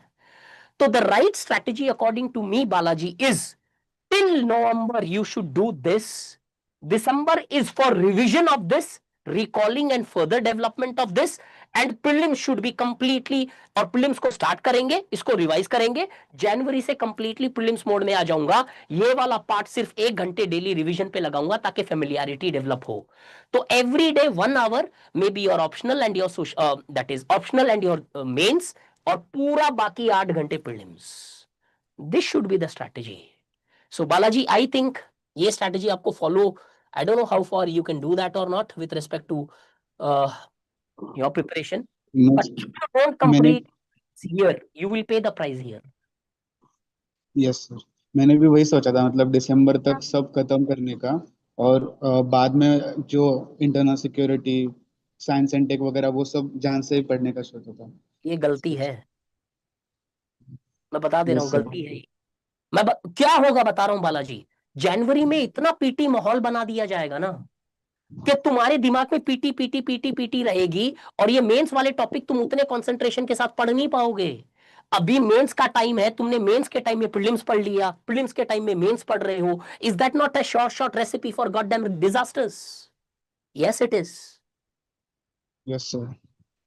चॉइस आप करो कैसे करनी है, बट रियलिटी तो यही है यार. नहीं करोगे तो प्राइस पे करोगे, इस दिन पे करोगे, या तो प्रीलिम्स होगा नहीं क्योंकि डेप्थ है नहीं मेंस की आपके पास, और यहां हो जाएगा तो मेंस इतना बड़ा ब्लॉक लगने लगेगा कि भाई 2.5 महीने में नहीं होगा आप, और फिर अगले साइकिल में फंस जाओगे. तो yes sir. Got it. Yes sir, thank you so much sir. All mind Balaji, God bless you. Prepare well. First attempt शिद्दत से देना. देखो I tell you one thing Balaji, yes sir. if you keep on running fast but in wrong direction, do you win? No sir, absolutely. That's what happens here. You are running fast, that's good. Fast and steady wins the race today. ऐसे दिया था 2015 में UPSC ने. But if you are running fast but the direction is this, you are running here, you are only bound to lose. You are never going to win and reach the goal. So यहां पे fast तो आप जा रहे हो लेकिन direction गलत है दोस्त. Yes sir. ठीक है. Yes, thank you sir. You Balaji, God bless you. Palak, जिसको भी जो डाउट्स है, I am open for all the doubts here. Palak, Palak Sharma. Palak, मैंने आपको पूछा है अनम्यूट करने के लिए, please unmute it from your side. Palak, you have raised your hand. Palak. Okay, Palak. Anybody else, guys? I think Palak is not able to unmute herself. There are some concerns here. Anybody else who wants to raise the hand? Any other doubt? So may I ask one question? Who's this? So Sanju. Sanju, बताओ Sanju. Good evening sir. Sir, जैसे आपने पूरी strategy बताई है, इसके अंदर जो current affairs है उसको कैसे डील करना चाहिए? मतलब अभी जैसे मैं कर रही हूँ तो मेरी मॉडर्न हिस्ट्री क्लासेस चल रही है, सोशियोलॉजी में आपसे ही पढ़ रही हूँ, अभी आपके क्लासेस ले रही हूँ. तो मतलब यहाँ पे मेन वहां पे दिक्कत आ रही है कि करंट अफेयर को कैसे डील करना चाहिए, क्योंकि ज्यादातर टाइम ना या तो रिवाइज करने में जो टॉपिक पढ़ा है, क्योंकि 7 घंटे के आसपास सिर्फ क्लासेस हो जाती हैं, तो करंट अफेयर के लिए वो टाइम नहीं बच पाता, तो उसको कैसे डील करना चाहिए साथ साथ? चलो मैं 2 चीजें बताता हूँ करंट अफेयर्स के लिए फॉर एवरीबॉडी हियर. ठीक है, देखो करंट अफेयर्स को कवर करने के 2 तरीके होते हैं. बेस्ट तरीका बता दे रहा हूं, लेकिन हर बार बेस्ट तरीका हम नहीं कर पाए शायद. Newspapers. Without newspaper, if anybody asks me what is that one Brahmastra for cracking civil services, to me it is your newspaper, more important than your optional. दूसरा, अब क्या होता है, कोई वर्किंग लोग है, मल्टीपल क्लासेस हैं, या कुछ और चैलेंजेस हो सकते हैं, आपके रीजन में न्यूज़पेपर एक दिन लेट आ रहा है, अब 50 चीजें हो सकती है, अब न्यूज़पेपर नहीं कर पा रहे हैं. या कई बच्चे होते हैं क्योंकि न्यूज़पेपर को सिर्फ पढ़ना सीखने के लिए, just to know how to read newspaper, on my personal opinion, it takes 2 to 3 months. If you have to really imbibe the essence of newspapers with respect to your preparations, तो शायद ये difficult लगे in the context of 7 hours of class, 8 hours of class or different types of work commitments. इस context में तुम एक काम करो, ये सेकंड स्ट्रैटेजी फॉलो करो। बट इस स्ट्रैटेजी के कुछ रूल्स हैं साइकोलॉजिकल। सेकंड स्ट्रैटेजी में क्या होगा, अब 2 मैगजीन्स उठाओगे, 2 मैगजीन्स उठाएंगे, फर्स्ट और इसको ले लेते हैं सेकंड, वाई और एक्स। कौन सी मैगजीन वो आप डिसाइड करो, जाके चेक करो कौन सा ज्यादा बेटर कंटेंट है, वो मैगजीन उठाओ, किसी भी ऑर्गेनाइजेशन की हो, दैट चॉइस इज योर्स। मान लो हाइपोथेटिकल ले लेते हैं, फर्स्ट ऑफ एवरी मंथ ये दोनों मैगजीन लॉन्च हो रही है। मैं हाइपोथेटिकल 1 नंबर लेके चल रहा हूं, बाकी आप जब भी लॉन्च हो रही हो, 1 तारीख को दोनों मैगजीन मार्केट में आ गई, आपने दोनों मैगजीन खरीद ली। पहली मैगजीन रूल क्या है, 5 डेज के अंदर कंप्लीट करनी है। अब तुम 4 घंटे डेली बैठो उसके साथ या 10 घंटे बैठो, मैक्सिमम 5 डेज में ये मैगजीन कंप्लीट होनी चाहिए। That is by the end of 6th और 7th this magazine should be completely red, well marked, और एक किताब होनी चाहिए जिसमें जो नोट्स बनाने हैं। After reading this magazine, burn it, throw it, donate it, your choice. ये मैगजीन तुम्हारे पास में नहीं रहनी चाहिए। एक बार पन्ना पलट गया तो वापस नहीं जाओगे, ये रूल से पढ़ना इस मैगजीन को, फॉलो करके देखना, मजेदार मजा आ जाएगा करंट अफेयर्स में। इस मैगजीन को 5 दिन में कंप्लीट करोगे, रंग दोगे, नोट्स बना लोगे, जिधर बनाना है तुम्हें, बट बनाते रहना हर मैगजीन्स के नोट्स जो तुम्हें अप्रोप्रिएटली अपने हिसाब से सही लगे। After this magazine is just shut it down, घर में मत रखना, all is not well here, ये मानेगा नहीं, फिर खोलने के लिए बोलेगा, खोलना नहीं है, कुछ भी हो जाए। सेकंड, 7 तारीख को ये मैगजीन खत्म हुई, सपोज 8 तारीख से 8th day second magazine start करूंगा मैं। क्या करना है, रूल समझना, डेली 1 आवर, 1 घंटे से ज्यादा नहीं पढ़ना है इसे, आराम से पढ़ते जाओ। 1 घंटा पढ़ना है, चाहे 2 पेज पढ़े जाए या 200 पेज पढ़े जाए, डजंट मैटर, 1 घंटा पढ़ना है इसे, नोट्स बनाते रहेंगे। फिर पूरा मंथ का करंट अफेयर्स तुमने पहले 5 दिन में पढ़ा, फिर सेकंड मैगजीन के अंदर 2% ज्यादा होगा या 2% कम होगा, बातें वही है, पिक्स वही है। पहली रीडिंग जब कर रहे हो तो तुम्हें फेमिलियरिटी होगी, ये रिकॉल होता रहेगा कंटेंट, अच्छा ये पढ़ा था मैंने, अच्छा ये पढ़ा था मैंने। अब जब ये चीज ऑलरेडी कंटेंट पड़ी हुई है, पहली रीडिंग तुम्हारी खत्म हो जाएगी, लेट्स से 8 से लेके 15 तक पहली रीडिंग खत्म। अब क्या करें, 16 से फिर इसकी सेकेंड रीडिंग, सेकेंड रीडिंग थोड़ा और कम टाइम लेगी, 16 से मे बी 20 तारीख तक खत्म। सर अब क्या करें, थर्ड रीडिंग 21 से मे बी फिर और कम टाइम लगेगा, 24th। सर अब क्या करें, चलते जाओ, 25 से 29th या 30th ले लेता हूं राउंड फिगर। अब थोड़ा सा रिकैप करो, 1 तारीख को तुम यहां पे खड़े हो, पहला करंट अफेयर्स का रीडिंग कब हुआ, 5 तारीख तक। 5 तारीख के बाद में अगली 1 तारीख जब नई मैगजीन आएगी, तब तक तुमने यही मैगजीन पढ़नी है, 1-1 घंटा डेली, लगभग अराउंड 25 आवर्स पढ़ी होगी आपने, 25 दिन मान के चलूं तो मैं, ये 25 दिन में, 25 घंटे में सॉरी, तुम्हारी करीबन करीबन 4 रिविजन हो जाएगी। पूरे महीने तुमने करंट अफेयर्स पढ़ ही नहीं लिया, 4 बार रिवाइज भी कर लिया, अब ये करंट कंटेंट तुम्हारे आंसर्स में झलकने लगेगा, ऑप्शनल में झलकने लगेगा, और वेरियस अदर एस्पेक्ट्स में झलकने लगेगा। और मजे की बात क्या है, बिना कोई ये सोचे कि रिवीजन करना है, तुम पढ़ते भी गए और रिवीजन भी होता गया। हर महीने तुमने उस महीने के करंट अफेयर्स 6-6 बार पढ़े होंगे। अब मुझे बताओ, जो बंदा 1 बार पढ़ रहा है, जो बंदा 6 बार पढ़ रहा है, रिपीटेशन, इसको ज्यादा बेटर करंट अफेयर्स आएंगे आपको। सो पहला स्ट्रेटेजी है newspaper, because it will make you struggle, and more you struggle more you understand. But if you are not in a position to read newspaper, this is the best strategy, जहां पे minimum possible time में maximum possible outcome और revision हो सकता है तुम्हारा। This is how you should tackle your current affairs, I personally believe. Got it? I think किसका था ये? Sanju, is this clear? Sanju, hello hello.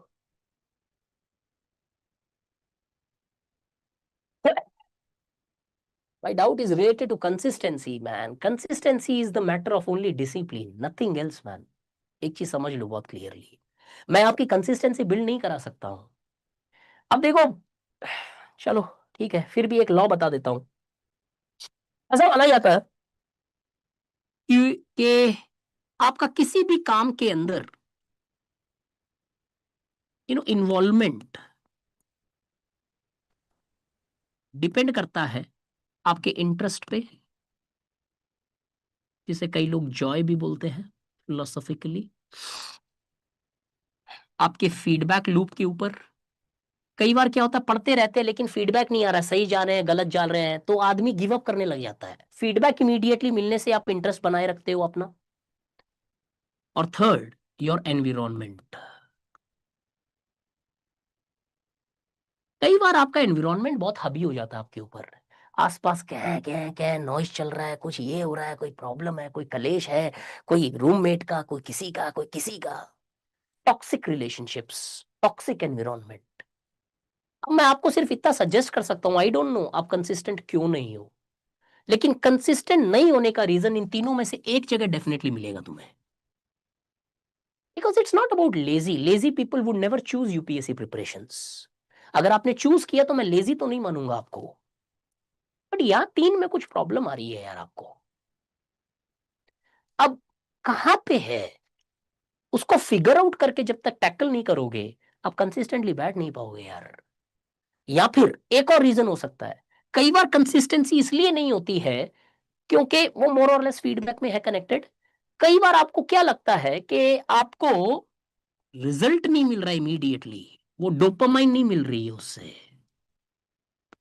Immediately जब आपको कुछ दिखाई नहीं दे रहा है, अरे पढ़ते जाओ, 6 महीने बाद पता चलेगा, साल भर बाद पता चलेगा, आदमी गिव अप कर देता है जब दिखता नहीं है रास्ता। In that circumstances, many times people may largely become more lazy, may become more inconsistent in their preparations. But that would have to be identified by every personal aspirant personally. It's not possible for any psychologist or any person like me to even identify that up. You would have to figure it out by yourself. But ये थोड़ी सी flaws है जो शायद आप बैठ के एक बार थोड़ा सा मंथन करोगे तो समझ में आ सकती है कि इनमें से प्रॉब्लम कहाँ आ रही है, मे बी। और कभी कभार यार महीने में 1-2 दिन लगे नहीं है, वो that's okay man, that's okay, that's perfectly fine, वो होगा। लेकिन मान लो महीने में 20 दिन पढ़ाई नहीं हो रही है, तो फिर सीरियस प्रॉब्लम है उधर। Good evening sir. Good evening, who is this? Palak Palak हाँ शर्मा। बताओ। सर मेरा अटेम्प्ट। अच्छा नहीं नहीं ठीक है, मैं कंफ्यूज कर रहा हूँ आपको। हाँ पलक। सर मेरा अटेम्प्ट 2028 में है। Oh wow, okay. और अभी मेरे कॉलेज के फर्स्ट ईयर के एग्जाम चल रहे हैं और थर्ड ईयर के एग्जाम खत्म होते मेरा अटेम्प्ट है फर्स्ट। और 28 मैंने में? हाँ हाँ। और मैंने स्टडी आईक्यू से 2027 का बैच ले रखा है, जीएस का। परफेक्ट। और अभी 3 सब्जेक्ट की क्लास खत्म हो गई है, बट मतलब मैं कंप्लीट नहीं कर पा रही हूँ ना, मतलब कुछ समझ आ रहा है कुछ नहीं आ रहा। ठीक है। और ऑप्शनल अपना डिसाइड नहीं कर पा रही हूँ। और wait wait wait wait, optional 27 में डिसाइड करेंगे, अभी नहीं करना है। और सर न्यूज़पेपर भी नहीं पढ़ा जा रहा, मतलब बहुत बोरिंग लगता है। अरे यार अब बोरिंग लग, देखो समटाइम्स व्हाट हैपेंस इज, चलो मैं आपको अच्छे से समझाता हूँ जेन जी को थोड़ा सा बेटर तरीके से, या जेन अल्फा भी, जेन अल्फा तो नहीं होंगे, मेरा बेटा जेन अल्फा है, ठीक है। एक चीज समझो, एक किताब है डोपामाइन डिटॉक्स, ठीक है, पढ़नी नहीं है, मैं आपको एसेंस समझाता हूँ। इसमें क्या बोला जाता है कि जब आप कॉन्स्टेंटली अपना थ्रेशोल्ड ऑफ डोपामाइन कम कर देते हो ना, तो होता क्या है कि आपको सीरियस वर्क बोरिंग लगने लग जाता है। The book says that the mind of the modern man is so intoxicated by immediate benefits and immediate rush of the dopamine or excitement that थोड़ा सा भी लेक्स एक्साइटिंग वर्क है ना, वो बोरिंग बन जाता है। एक स्टेटमेंट याद रखेंगे पलक, बोरिंग नहीं है कोई काम, it is just that your mind is looking for more excitement. और वो डोपामाइन डिटॉक्स के अंदर बताया गया है, बोर्डम को एक बहुत सारे एग्जांपल्स दिए गए हैं। 10-15 मिनट बंदा एक फोन को लॉक करके बैठ जाता है और बैठा है, पहले 15 मिनट एकदम बाल नोचने लगता है, 16 मिनट के अंदर वो सही से काम करने लग जाता है। फिर mind gets used to that boredom. So boredom is not a limitation Palak, boredom is something that your mind is signalling, oh it's so painful, run beyond it, छोड़ो इसे। वो चीज को तुम्हें छोड़ना नहीं है उधर। That boredom is going to determine the success rate of your success here. Got it Palak? Yes Palak, sir, yes sir, yes sir. Boredom से भागना नहीं है। बोर्डम आज के बाद रूल बना लेंगे, जो भी चीज तुम्हें बोर लग रही है ना, तुम दो चीज नोट कर लेना, या तो वो थोड़ा सा एफर्ट ज्यादा डिमांड कर रही है, या फिर वो चीज तुम्हें समझ में नहीं आ रही है, तो वो बोरिंग लगने लग जाती है तुम्हें। Mind wants to run away from that. आपका सवाल है 2028 में मुझे तैयारी करनी है, ऑप्शनल पहला आंसर मेरा ये है, ऑप्शनल 27 मई को 2027 मई में डिसाइड करना। अभी मत करो डिसाइड, अभी पूरा साल जीएस को बहुत अच्छे से तैयार करो। You have so much of time. दोनों चीजें कॉलेज के साथ मैनेज नहीं होगी, और होगा क्या, दोनों में हाफ हार्टेड एफर्ट्स लगाओगे और दोनों चीजें फैल जाएगी। एक साल तक बढ़िया से सोशल जीएस की तैयारी करेंगे, 27 में डिसाइड करना सोशल लेना है, एंथ्रो लेना है, बायोलॉजी लेना है, फिजिक्स लेना है, कॉमर्स लेना है, भूल जाओ। अब अगले एक साल तक आपको कैसे करना है? अभी आपका सबसे बड़ा प्रेशर क्या लग रहा है? सर बहुत सारी क्लासेस होगी, लेकिन बहुत सारी चीजें हैं जो मेरी हुई नहीं है, कुछ समझ में आई कुछ नहीं आई, राइट? Yes sir. सर मैं साइंस स्ट्रीम से हूँ, केमिस्ट्री ऑनर्स से, तो ओके, मतलब तो थोड़ा मतलब बहुत सोसाइटी या पॉलिटी या फिर हिस्ट्री में थोड़ी दिक्कत आ सकती है, राइट? हाँ हाँ हाँ। परफेक्ट, ठीक है। और मैंने एक आंसर राइटिंग की थी जिसमें मेरे 10 आउट ऑफ 5.5 करीब मार्क्स आए थे। फिर मैं डिमोटिवेट हो गई और मैंने एक बार भी वो ट्राई नहीं किया वापस। 10 में से 5.5 यूपीएससी कतई नहीं देगा। तो मतलब वो स्टडी आईक्यू में मेरी क्लासेस के बात साथ सुनो, देते हैं। मेरी बात सुनो पहले, 51% में रैंक 1 आ जाएगी आपकी, रैंक 1 इन यूपीएससी। 10 में से 5.5 डिमोटिवेटिंग हो रहे हैं, तो इमेजिन करो 2.5 आएंगे तब क्या होगा? ये यूपीएससी है, ग्रेजुएशन नहीं है कि 10 में से 9 मिलेंगे। आज तक जीवन के अंदर मेरे इतिहास में, मेरे टीचिंग में 20 में से हाईएस्ट मार्क्स मैंने 11 दिए हैं, और वो भी दो लोगों को, नाम से याद है, नीता वासवानी एंड ज्वेंगसर दाइमरी। उन दोनों को छोड़ के सोशियोलॉजी में मेरे से ज्यादा कोई मार्क्स निकलवा नहीं पाया 11 से। भाई 5.5 तो बहुत बढ़िया मार्क्स है, मोर देन अराउंड 50+%। अब एक चीज क्लियर कर ले, what I really feel how your preparation should go is, optional को एक बार साइड में रख दो, मत करो प्रेशर, फोमो में मत आओ आप, fear of missing out, no you will not miss out, joy of missing out should be there, JOMO. क्या करना है आपको? पूरा का पूरा 26 और आई मीन एटलीस्ट मैं 27 मई तक की बात कर रहा हूं यहां पे, मई 2027,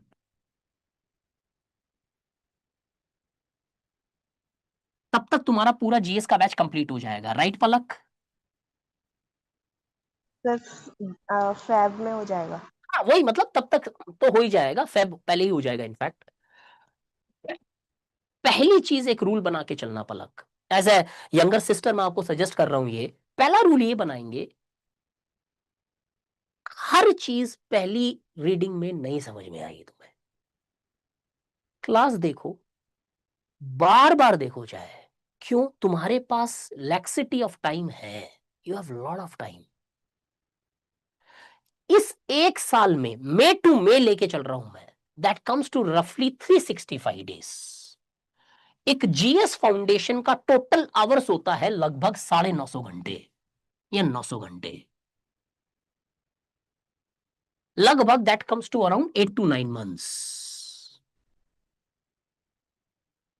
तुम्हें अगले 8 से 9 महीने जब तक बैच चले, सिर्फ दो चीजें करनी है, the class which you see live या रिकॉर्डेड, जैसे भी उसके जो भी नोट्स या आंसर राइटिंग या जो भी असाइनमेंट्स हो, साथ में एनसीईआरटी ऑफ दैट सब्जेक्ट। भूल जाओ कुछ और एग्जिस्ट करता है। इतनी फर्म फाउंडेशन मिल जाएगी ना प्रिपरेशन की कि ऊपर कितने भी शॉक्स आएंगे ना, ये गिरेगा नहीं। फाउंडेशन फॉर्म करने के लिए तुम्हारे पास दो बेहतरीन हथियार है। ऑलरेडी तुमने क्लास ज्वाइन कर रखी है। यहाँ पे सर और टीचर्स अपने कंटेंट बताएंगे, समझाएंगे, तुम्हें सिखाएंगे, और वही सब्जेक्ट की एनसीईआरटी पढ़ना। ज्योग्राफी है तो ज्योग्राफी की पढ़ी, पॉलिटी है तो पॉलिटी की पढ़ी, सोसाइटी है तो सोसाइटी की पढ़ी, या फिर रेस्पेक्टिवली इकोनॉमिक्स है तो इकोनॉमिक्स, या ज्योग्राफी या हिस्ट्री है तो हिस्ट्री। वो एनसीईआरटी पढ़ो। लगभग 35 एनसीईआरटी है 6 to 12। ऑन एन एवरेज एक एनसीईआरटी के अंदर पेजेस है 70, मान ले रहा हूं। किसी में 30 भी, 40 भी है, किसी में 110 भी होंगे। ऑन एन एवरेज 70 पेजेस है। 70 पेजेस को मैं 30 में से मल्टीप्लाई करूं, मेरी मैथ्स खराब है भाई इसलिए मैं राउंड फिगर ले रहा हूं,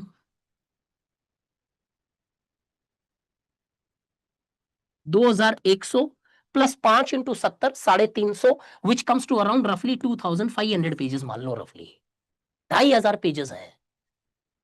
365 दिन में खत्म करने हैं। मैं डेली 10 पेज पढ़ूंगा तो इंटू 365 करूं तो 3650 पेजेस होते हैं। मतलब more than nearly 70% of that. अब मतलब इससे और 10-20% एक्स्ट्रा ही है। तुम्हें एक स्ट्रेटेजिक तरीके से तैयारी करनी है। लेक्चर, नोट्स, असाइनमेंट, पहला पार्ट ऑफ योर प्रिपरेशन, ये कंप्लीट करना है एवरी डे। साथ में इस लेक्चर के बाद में रिवीजन करना है वो रेस्पेक्टिव एनसीईआरटी से। भूल जाओ लक्ष्मीकांत होता है या फिर सुब्बाराव होता है या फिर ये वो होता है, ये दो चीज करनी है मई तक। मई में डिसाइड करेंगे ऑप्शनल क्या है, किस तरीके से आंसर राइटिंग करनी है। जहां तक बात आपकी न्यूज़पेपर की है, आपका जो तीसरा पार्ट था न्यूज़पेपर, आई वुड रेकमेंड आपको फिलहाल पढ़ना चाहिए, मैगजीन्स पे मत जाओ, लेकिन उस न्यूज़पेपर से नोट्स कोई से नहीं बनाने तुम्हें।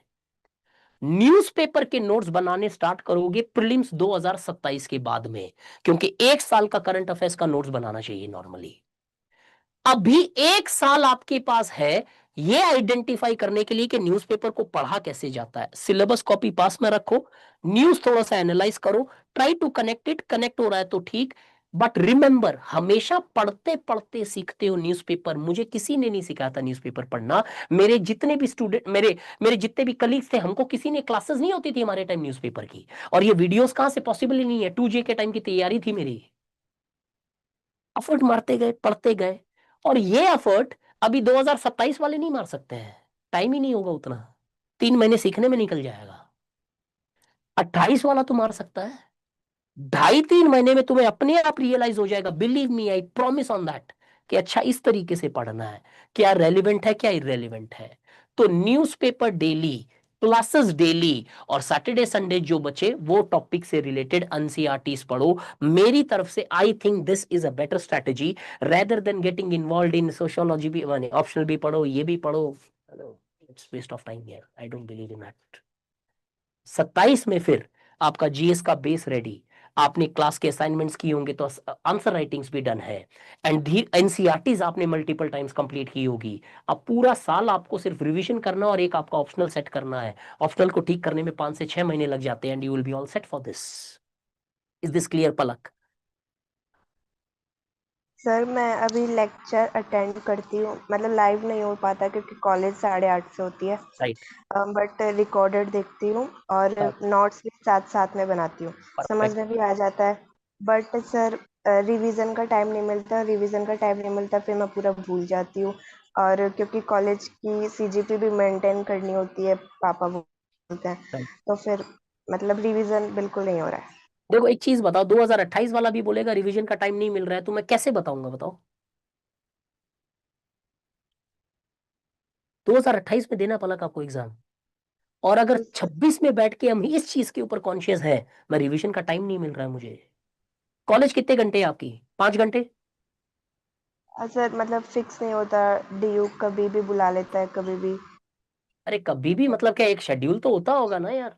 मतलब सर कभी 8 से 2 बजे तक, कभी 8 अरे से डीयू से मैंने 5:30। भी कैंपस लॉ सेंटर से लॉ किया, मुझे पता है आज 2 घंटे के बाद में एक क्लास है, 1 घंटे के बीच में एक क्लास है, लेकिन एक टाइम तो है ना, मोर और लेस। हाँ हाँ सर। कितना, 9 से या 8 से? 8:30 से 5:30, कभी कभी 8:30 से 2, कभी पूरा ही 8:30 चला से गया। 12:30। अच्छा अच्छा। और आपकी क्लास कब होती है? अब वो तो अगर ऑन एन 8:30 से एवरेज, अच्छा 12:30, ओके, 4 घंटे की लेट्स बी होती है। Very clear on this particular thing. अगर आपका पूरा दिन कॉलेज में जा रहा है तो आप शायद रिदमिकली क्लास भी फॉलो नहीं कर पाओगे, और जिस दिन नहीं दो तीन सर, दिन मैं क्लास मिस रिकॉर्डिंग होगी, एक बार देखती एक हूँ। बार एक बार, नहीं नहीं, रिकॉर्डिंग तो देख रहे हो आप, लेकिन 2-3 दिन का अगर बाई चांस कुछ कॉलेज में फेस्ट आ गया, कुछ हो गया और कुछ प्रॉब्लम आ गई, तो सडनली वो बैकलॉग इतना भारी पड़ने लगेगा।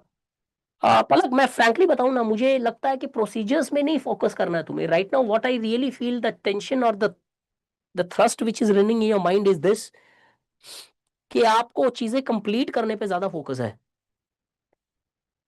What I am suggesting is do this, okay. एक हफ्ते ट्राई करना, हफ्ते में 3 ही क्लास देखो।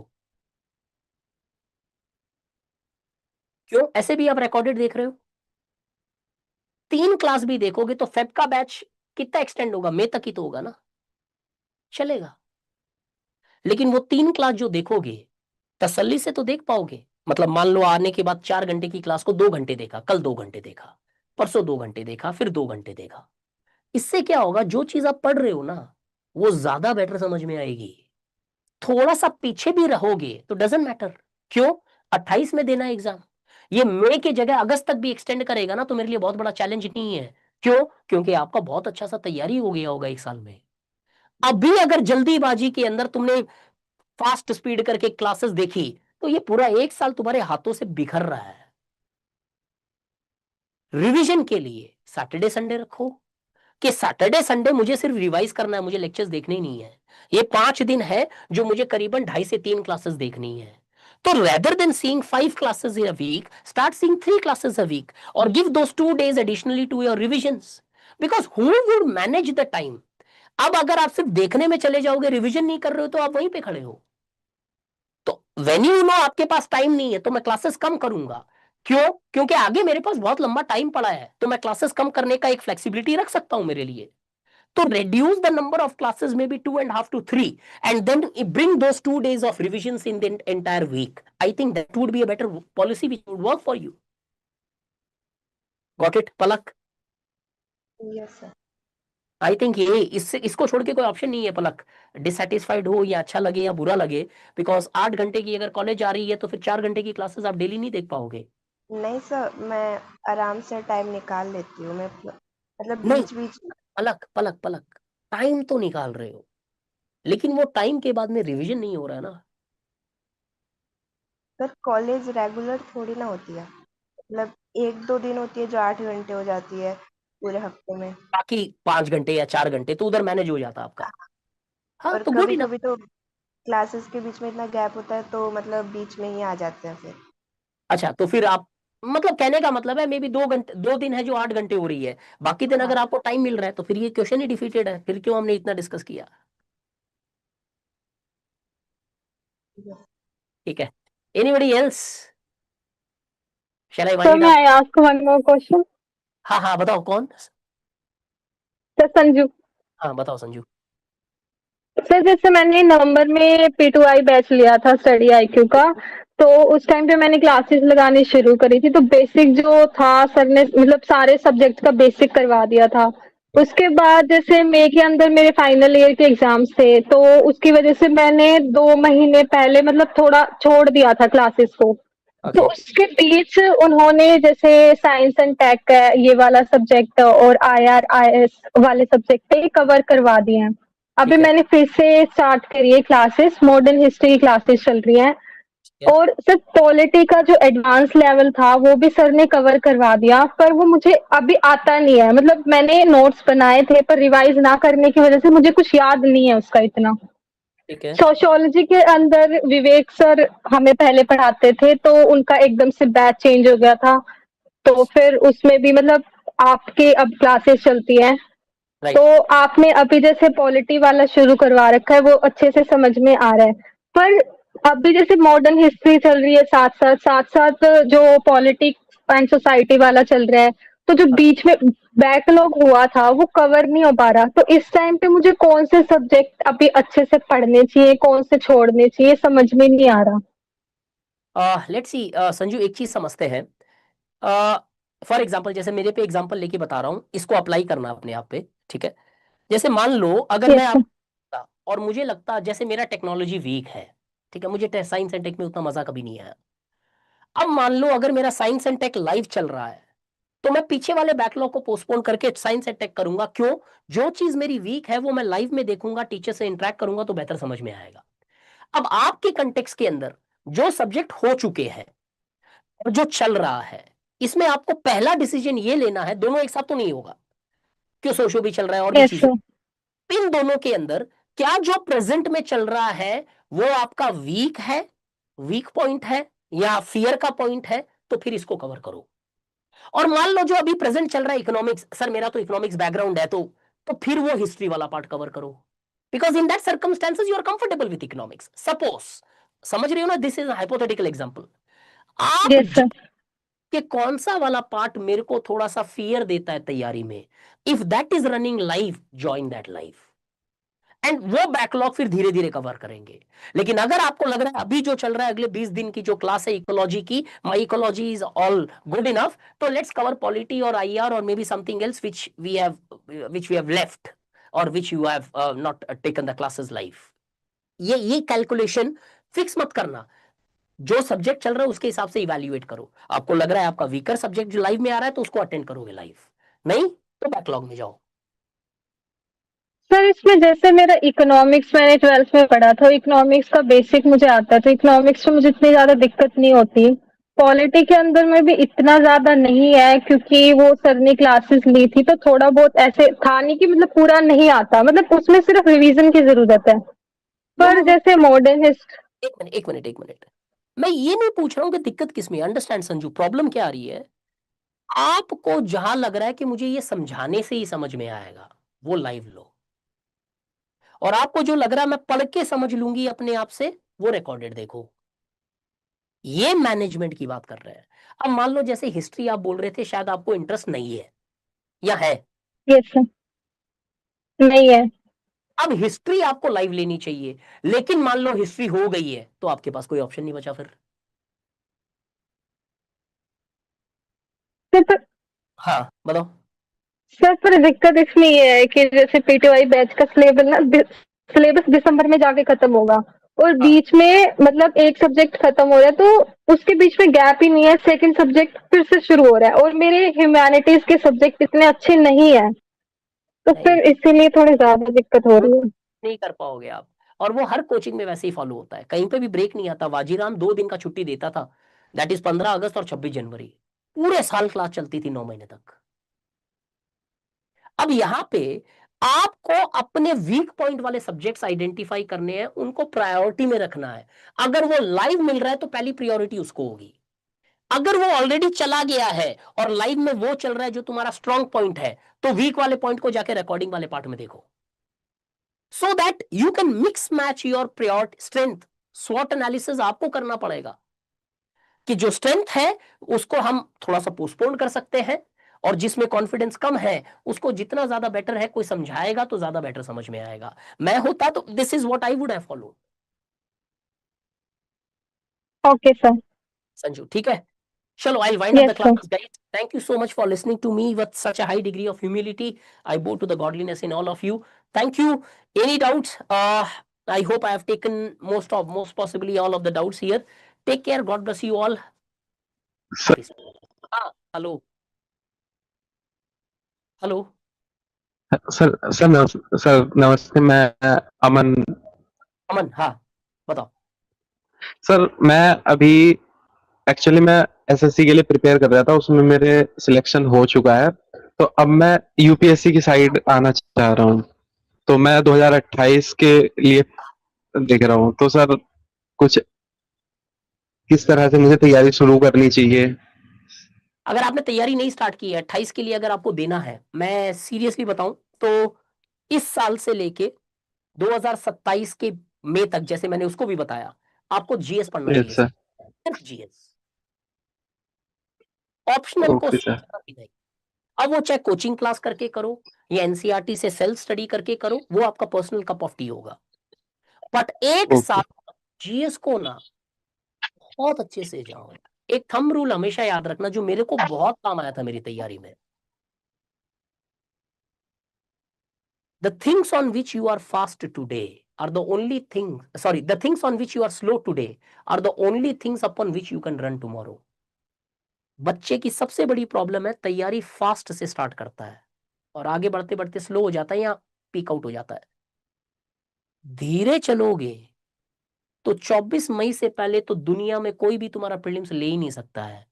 तुम्हारा टारगेट होना चाहिए कि 1 मई तक मेरी चीजें कंप्लीट हो, पर बच्चा टारगेट बना रहा है कि और जल्दी हो जाए, और इस चक्कर में वो हर चीज को बहुत एक सुपरफिशियल तरीके से करता है। तो my request to you is, अगला 1 साल चाहे दुनिया में कोई भी कुछ बोले, एनसीईआरटी और एक बेसिक जीएस का सोर्स मटेरियल 1, 2 और 3 और 4 वाला पढ़ो। कोचिंग से पढ़ना है कोचिंग से पढ़ो, सेल से पढ़ना है सेल से पढ़ो, बट जीएस को छोड़ के किसी तीसरी चीज के बारे में मत सोचना। दूसरी चीज, हैबिट डेवलप करोगे आज से, 3-4 महीने लगने दो, बहुत टाइम है 28 वालों के पास। न्यूज़पेपर डेली पढ़ना है, यूपीएससी सिलेबस से मैच करने की कोशिश करनी है। ट्रायल एंड एरर से by 3 months you will understand how to read the newspaper, because हर चीज स्पून फीडिंग से नहीं हो सकती। If I feed you the newspaper you will never understand the importance of newspaper, you would have to find it और discover it by yourself. ये 2 चीजें करना यार, ये मेरा पर्सनल सजेशन है। और दूसरी चीजों में मत फंसना। एनसीईआरटी एक मूल आधार है पूरी यूपीएससी का। अगर मैं चक्रा के कॉन्टेक्स्ट में बोलूं तो मूल आधार चक्र है वो पूरा का पूरा। It determines multiple aspects of your preparation. Start कर रहे हो ना, धीरे धीरे आराम से रज के एनसीईआरटी से स्टार्ट करो। कोचिंग ज्वाइन कर रहे हो तो उनके वीडियोस के साथ उसको कोलैबोरेट करो, and that's how your best preparation of next 1 year should be. No optional, no XYZ things, the basic should be done right in this 1 year। 27 में डिसाइड करना ऑप्शनल क्या लेना है, टेस्ट सीरीज कैसे ज्वाइन करनी है, answer writing में कैसे इंप्रूव करना है। ये ऊपर वाली बिल्डिंग है, नीचे वाला बेस अभी 1 साल करना चाहिए। Okay sir. सर मैं न्यूज़पेपर तो पढ़ता हूँ, मैं पिछले 1 साल से ही पढ़ रहा हूँ, मैं थोड़ा थोड़ा रिदम मेरी आ गई है। वैलिड, हाँ। और तो थोड़ा एनसीईआरटी मैंने एसएससी के लिए भी पढ़ी थी, तो उसमें मुझे बस उसको एक बार फिर से रिवाइज करना है। हिसाब से आपको ज्यादा इजी हो जाएगी ये चीजें, बिकॉज एसएससी के अंदर ऑलरेडी ये सारी चीजें आपने कहीं ना कहीं कुछ हद तक तो देखी ही है। यस सर, वो उसमें लगभग 50% सिलेबस तो ऑलरेडी मैंने कर लिया है एनसीईआरटी का से, तो एनसीईआरटी को एक बार फिर से करूंगा तो वो रिवीजन के उसमें हो जाएगा मेरा। से करना, स्लोली और इत्मीनान से करना, बस ये प्रोसेस पे ध्यान रखना। यस सर, ठीक है, थैंक यू सर। सर हाँ एनसीईआरटी 6 to 12 की ओनली 11 और 12? नहीं, 6 to 12, 11 or 12 would not make much sense because many of the 11 and 12 NCERTs will not even be studied. हाँ, 11 और 12 की वो NCERTs आप अवॉइड कर सकते हो, बायोलॉजी, केमिस्ट्री, फिजिक्स, क्योंकि वो बहुत ज्यादा कन्वेंशनल क्वेश्चंस नहीं आते हैं। कुछ हद तक बायोलॉजी वाला आपको काम आ सकता है, विटामिन से रिलेटेड या सेल से रिलेटेड या किसी एक मॉडर्न एस्पेक्ट से, डिजीज से रिलेटेड, बट येट 11 एंड 12 की साइंस छोड़नी है तो छोड़ सकते हो, नहीं तो 6 स्टैंडर्ड की इकोलॉजी से लेके 12 स्टैंडर्ड तक की हर एक NCERT पढ़नी चाहिए। Very beautiful books. ठीक है सर कोई हाँ? टॉपिक को समझने के लिए चैट जीपीटी का यूज करना गलत है? नहीं, सही है, मैं तो मानता हूं करना चाहिए, लेकिन एफर्ट मारने के बाद करना चाहिए। पहले ब्लिंक करते ही कुछ नहीं समझा चैट जीपीटी, पहले थोड़ा सा तो स्ट्रगल कर लो ना उसके साथ। सर इन्फ्लेशन क्या मतलब है? हाँ हाँ लेक्चर समझने के बाद मतलब कुछ चीजें जो मतलब हाँ, अच्छे से करो नहीं यार, समझ 100% करो, 100% करो, करना चाहिए। लेकिन एक एफर्ट मारो, एक थोड़ी सी कोशिश की, कोई किताब से, कोई मटेरियल से, कोई टीचर से, फिर जाके चैट जीपीटी में थोड़ा सा और डिटेल देखा तो शायद बेटर एग्जांपल्स या डे टू डे एस्पेक्ट से समझा दे। करो, कोई भी वो एक गिल्ट फील मत रखना, बहुत अच्छा है यार, करना चाहिए। AI is made in order to supplement certain aspects, so reduce certain type of stress or the drudgeries in our work. Yes, use it. I personally believe you should use it. Okay, thank you so much. Thank you. Take care, guys. God bless you all. Bye bye. Study IQ IAS, आपका selection हमारा mission.